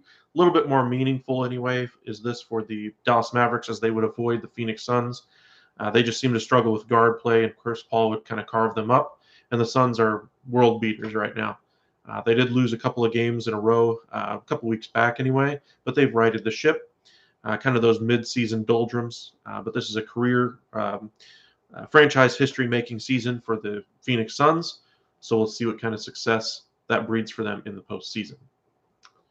Back underway anyway, Barlow did come out of the bullpen and gives up a base hit, possibly a double. Nope, just a base hit. Tapia wasn't willing to stretch it. But the lead runner is on for the Blue Jays as they try to start a ninth inning rally. 7, 8, 9 hitters for the Blue Jays. If they get to the top of that lineup, this game will become a lot more dramatic. Hit it right between shortstop and third base, right where normally the shortstop would be if he hadn't been shifted over. Cavan Biggio is coming off the bench to hit for Espinal. Left-handed hitter to face Joe Barlow. If you'll remember, Jose Ramirez was the guy the Blue Jays wanted to start the season at second base. There's a lot of history between Ross Atkins, the former Cleveland Guardian front office guy who's now with the Toronto Blue Jays. I believe he elevated from the GM position to the president of baseball operations anyway with the Blue Jays. And so there's a lot of connections there. But the Guardians were unwilling to let go of him. They signed him to a 5-year, $124 million deal with a full no trade. So now Jose Ramirez basically is in charge of where he goes. But they only signed him through his age 35 season, which is another thing that was really great about this deal from a Guardians perspective. They get to keep their star player around for a number of years. Foul ball off the home plate umpire. Young guy at the home plate calling balls and strikes today. Takes one off the mask. No worse for the wear, though. Heim checks on him, make sure everything's good.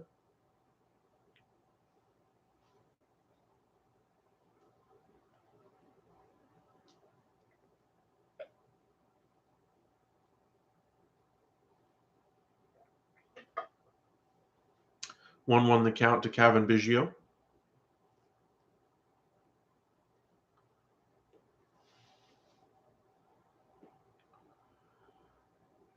Barlow in his first game of the season, struggling with command early, falls behind 2-1 as he lollipops one over the strike zone.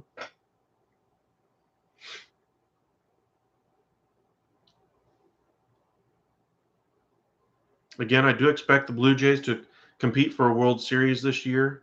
We'll see how this team grows. Maybe they get a deadline acquisition at second base. Maybe Ramirez does finally say, hey, I'm just ready to go. But so far this season, he says, I'm wanting to stay and I want to make this work. And can't really blame him there. 16-2 there. Has a lot of history there. Francisco Lindor was traded to the Mets a couple years back, and he's been the guy ever since he left. Ahmed Rosario took over at shortstop and never really took over the reins as that top prospect they expected him to be.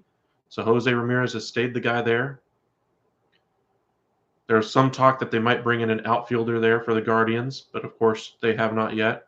Front office already came out and basically said they want to see what they got in the young guys.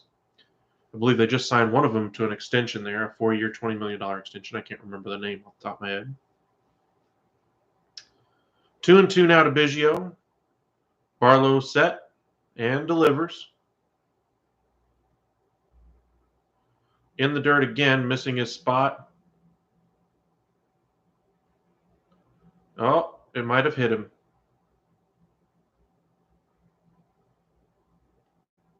It did.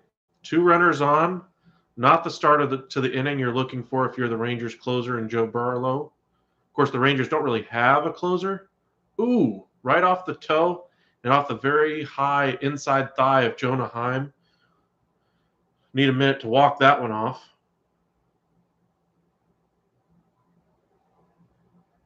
Heim coming out to Barlow to kind of settle him down.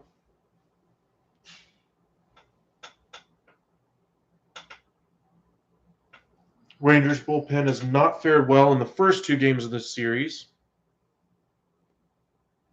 Today, though, they've came on in the 4th inning and not allowed a run yet. Danny Jansen coming up. He already hit a home run in the game, hit another home run in the game in the home opener for the Blue Jays. 2 home runs on the year. So definitely don't want to walk into one here if you're a Rangers fan. If you're a Blue Jays fan, this is everything you needed from your 7, 8, 9 guys. Get on base for the big guys behind you. After Jansen, you got Springer, Bichette, and Guerrero. If they get to Guerrero, this is a very interesting game. Barlow again unhappy that he's missing his spot. Misses it again high. Barlow struggling with his location. Didn't have a great spring. Did struggle with his command in the spring training period. Again, shortened for spring training period due to the lockout. We'll see if Woodward does start to warm up that bullpen. They do have a 6-run lead, so they're more than anything else just trying to get some innings for Barlow here, just to get him started on his season. Another high pitch right at the top of the zone, and Jansen just misses it and fouls it back. Rangers in a little bit of hot water for the first time since early on in the game. Only thing the Blue Jays have really had going ever since Howard was in the game was Guerrero got a 4-pitch walk in the 5th inning to Burke. Burke came back and struck out the next couple he faced. Barlow on the inside corner this time missed his spot all the way across the plate. Not happy with himself, but it still gets the strike call. 2-2 now to the 9-hole hitter, Jansen.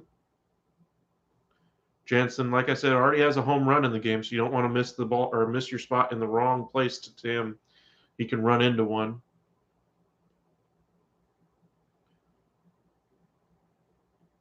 And he runs into one. Hit hard to left field. Solac is there, makes the catch. Didn't get quite enough of it, did Jansen, but he did give it a nice ride all the way to the warning track anyway in left field. And George Springer steps to the plate. Still up by 6 runs, the Rangers, but they've got 2 on with 1 out with the top of the lineup coming up.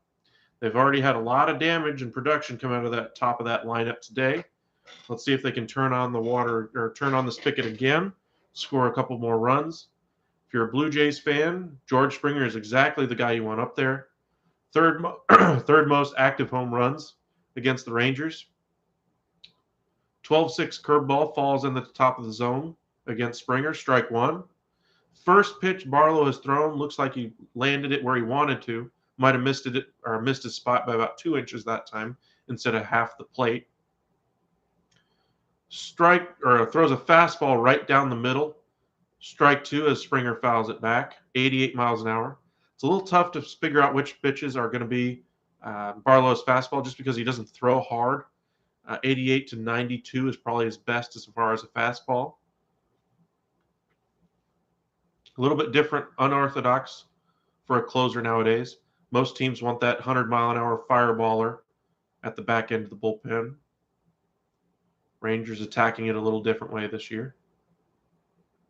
Of course, they could bring back Jose Leclerc again and have him back there. Springer doesn't chase the low pitch. Again, Major League Baseball emphasizes this year on the higher strikes. Especially this umpire does not seem to call that low strike very much. Teoscar Hernandez earlier in the game would argue differently after he took a called third strike at the very bottom of that strike zone. Strike three, Springer chases one. It was right at the top of the zone, maybe just a hair outside of it. But Springer had to swing, was late on it, and couldn't catch up to the speed of Barlow on that one. Great spot, great pitch. And I think he surprised him. He rose that fastball up just enough to miss the bat of Springer there. Great pitch by Barlow. Gets the second out of the inning. Rangers might actually close this one out. Great job by the bullpen. 5 2/3 of shutout baseball for the Rangers bullpen today. Let's see if they can put the cap on it. Bo Bichette is up 0 for 4 on the day. Strike one on the outside corner.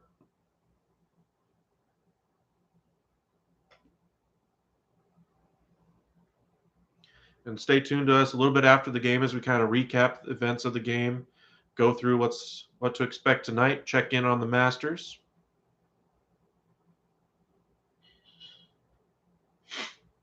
Bichette, strike two, outside corner, high in the zone again.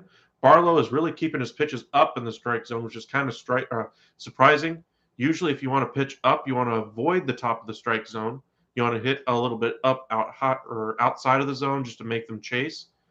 But he's living in the top of that zone right now, which is dangerous since he doesn't throw that 100-mile-an-hour fastball.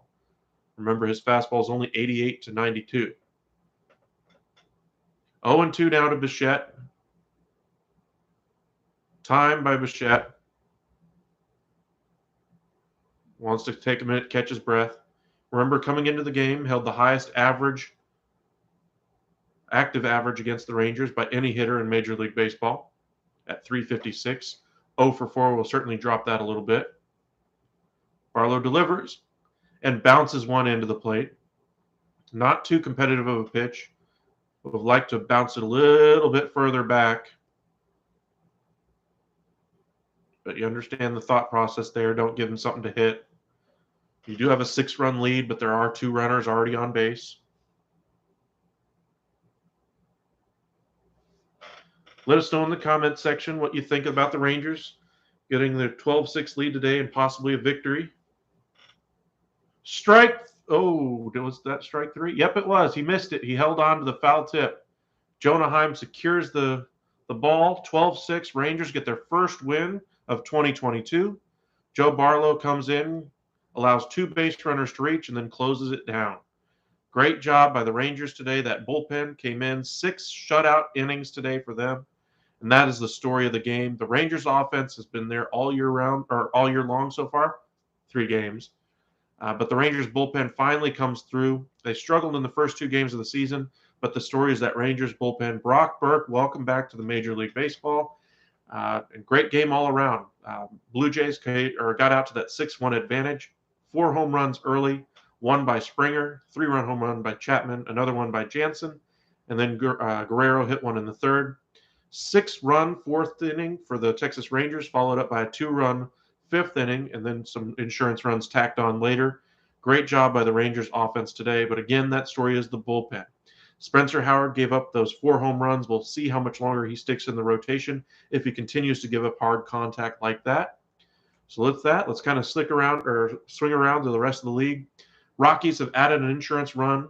They now lead 7-4 over the Dodgers. The Guardians have tacked on another one. It's 17-2 over the Royals. Twins 10-4 over the Mariners. They tack on another one. Pittsburgh 9-4 lead over the Cardinals right now. Everything else looks still pretty much the same as we had left it. And as far as the Masters tournament, let's check in on that for y'all. Scheffler is still in the lead, 4-stroke lead right now through 8 holes. Kevin Smith looks like is the partner for him. He's -2 on the day. Scheffler -1 for Smith. Smith, if you'll remember, finished second in the Masters a couple years ago, back when they had it in the fall after the COVID delayed it anyway. -11 right now for Scheffler, -7 for Smith. M also in contention at -3, but that's quite a ways back, an 8-shot difference. Most of these others are already finished for the day as well. For those of you who are interested, let's check in where Tiger Woods did today. He was many shots back today. He finished +6 on the day. Started out a little bit better on the front 9, but obviously things fell apart for him again. Finishes today at 47th right now at +13 for the Masters. Just seeing him on a golf course is dramatic enough after having both legs have multiple fractures in them in that accident that he suffered February 23rd of last year. Just to have him walking around, let alone playing competitive golf, let alone at the Masters of all places. This was his first tournament, first time he's really played any golf at all. Great job by Tiger, even though it was a 13 or finished +13. Still finished ahead of a number of other professional hitters. Padraig Harrington, of course, missed the cut. Adam Scott did make the cut, but finished at +14. Those are just some of the names that finished behind Woods. So before you say, Woods is done and washed up, it's his first time back since injury, and congratulations to him on even being able to walk and live his life again. So great job for Tiger, and welcome back to the game of golf.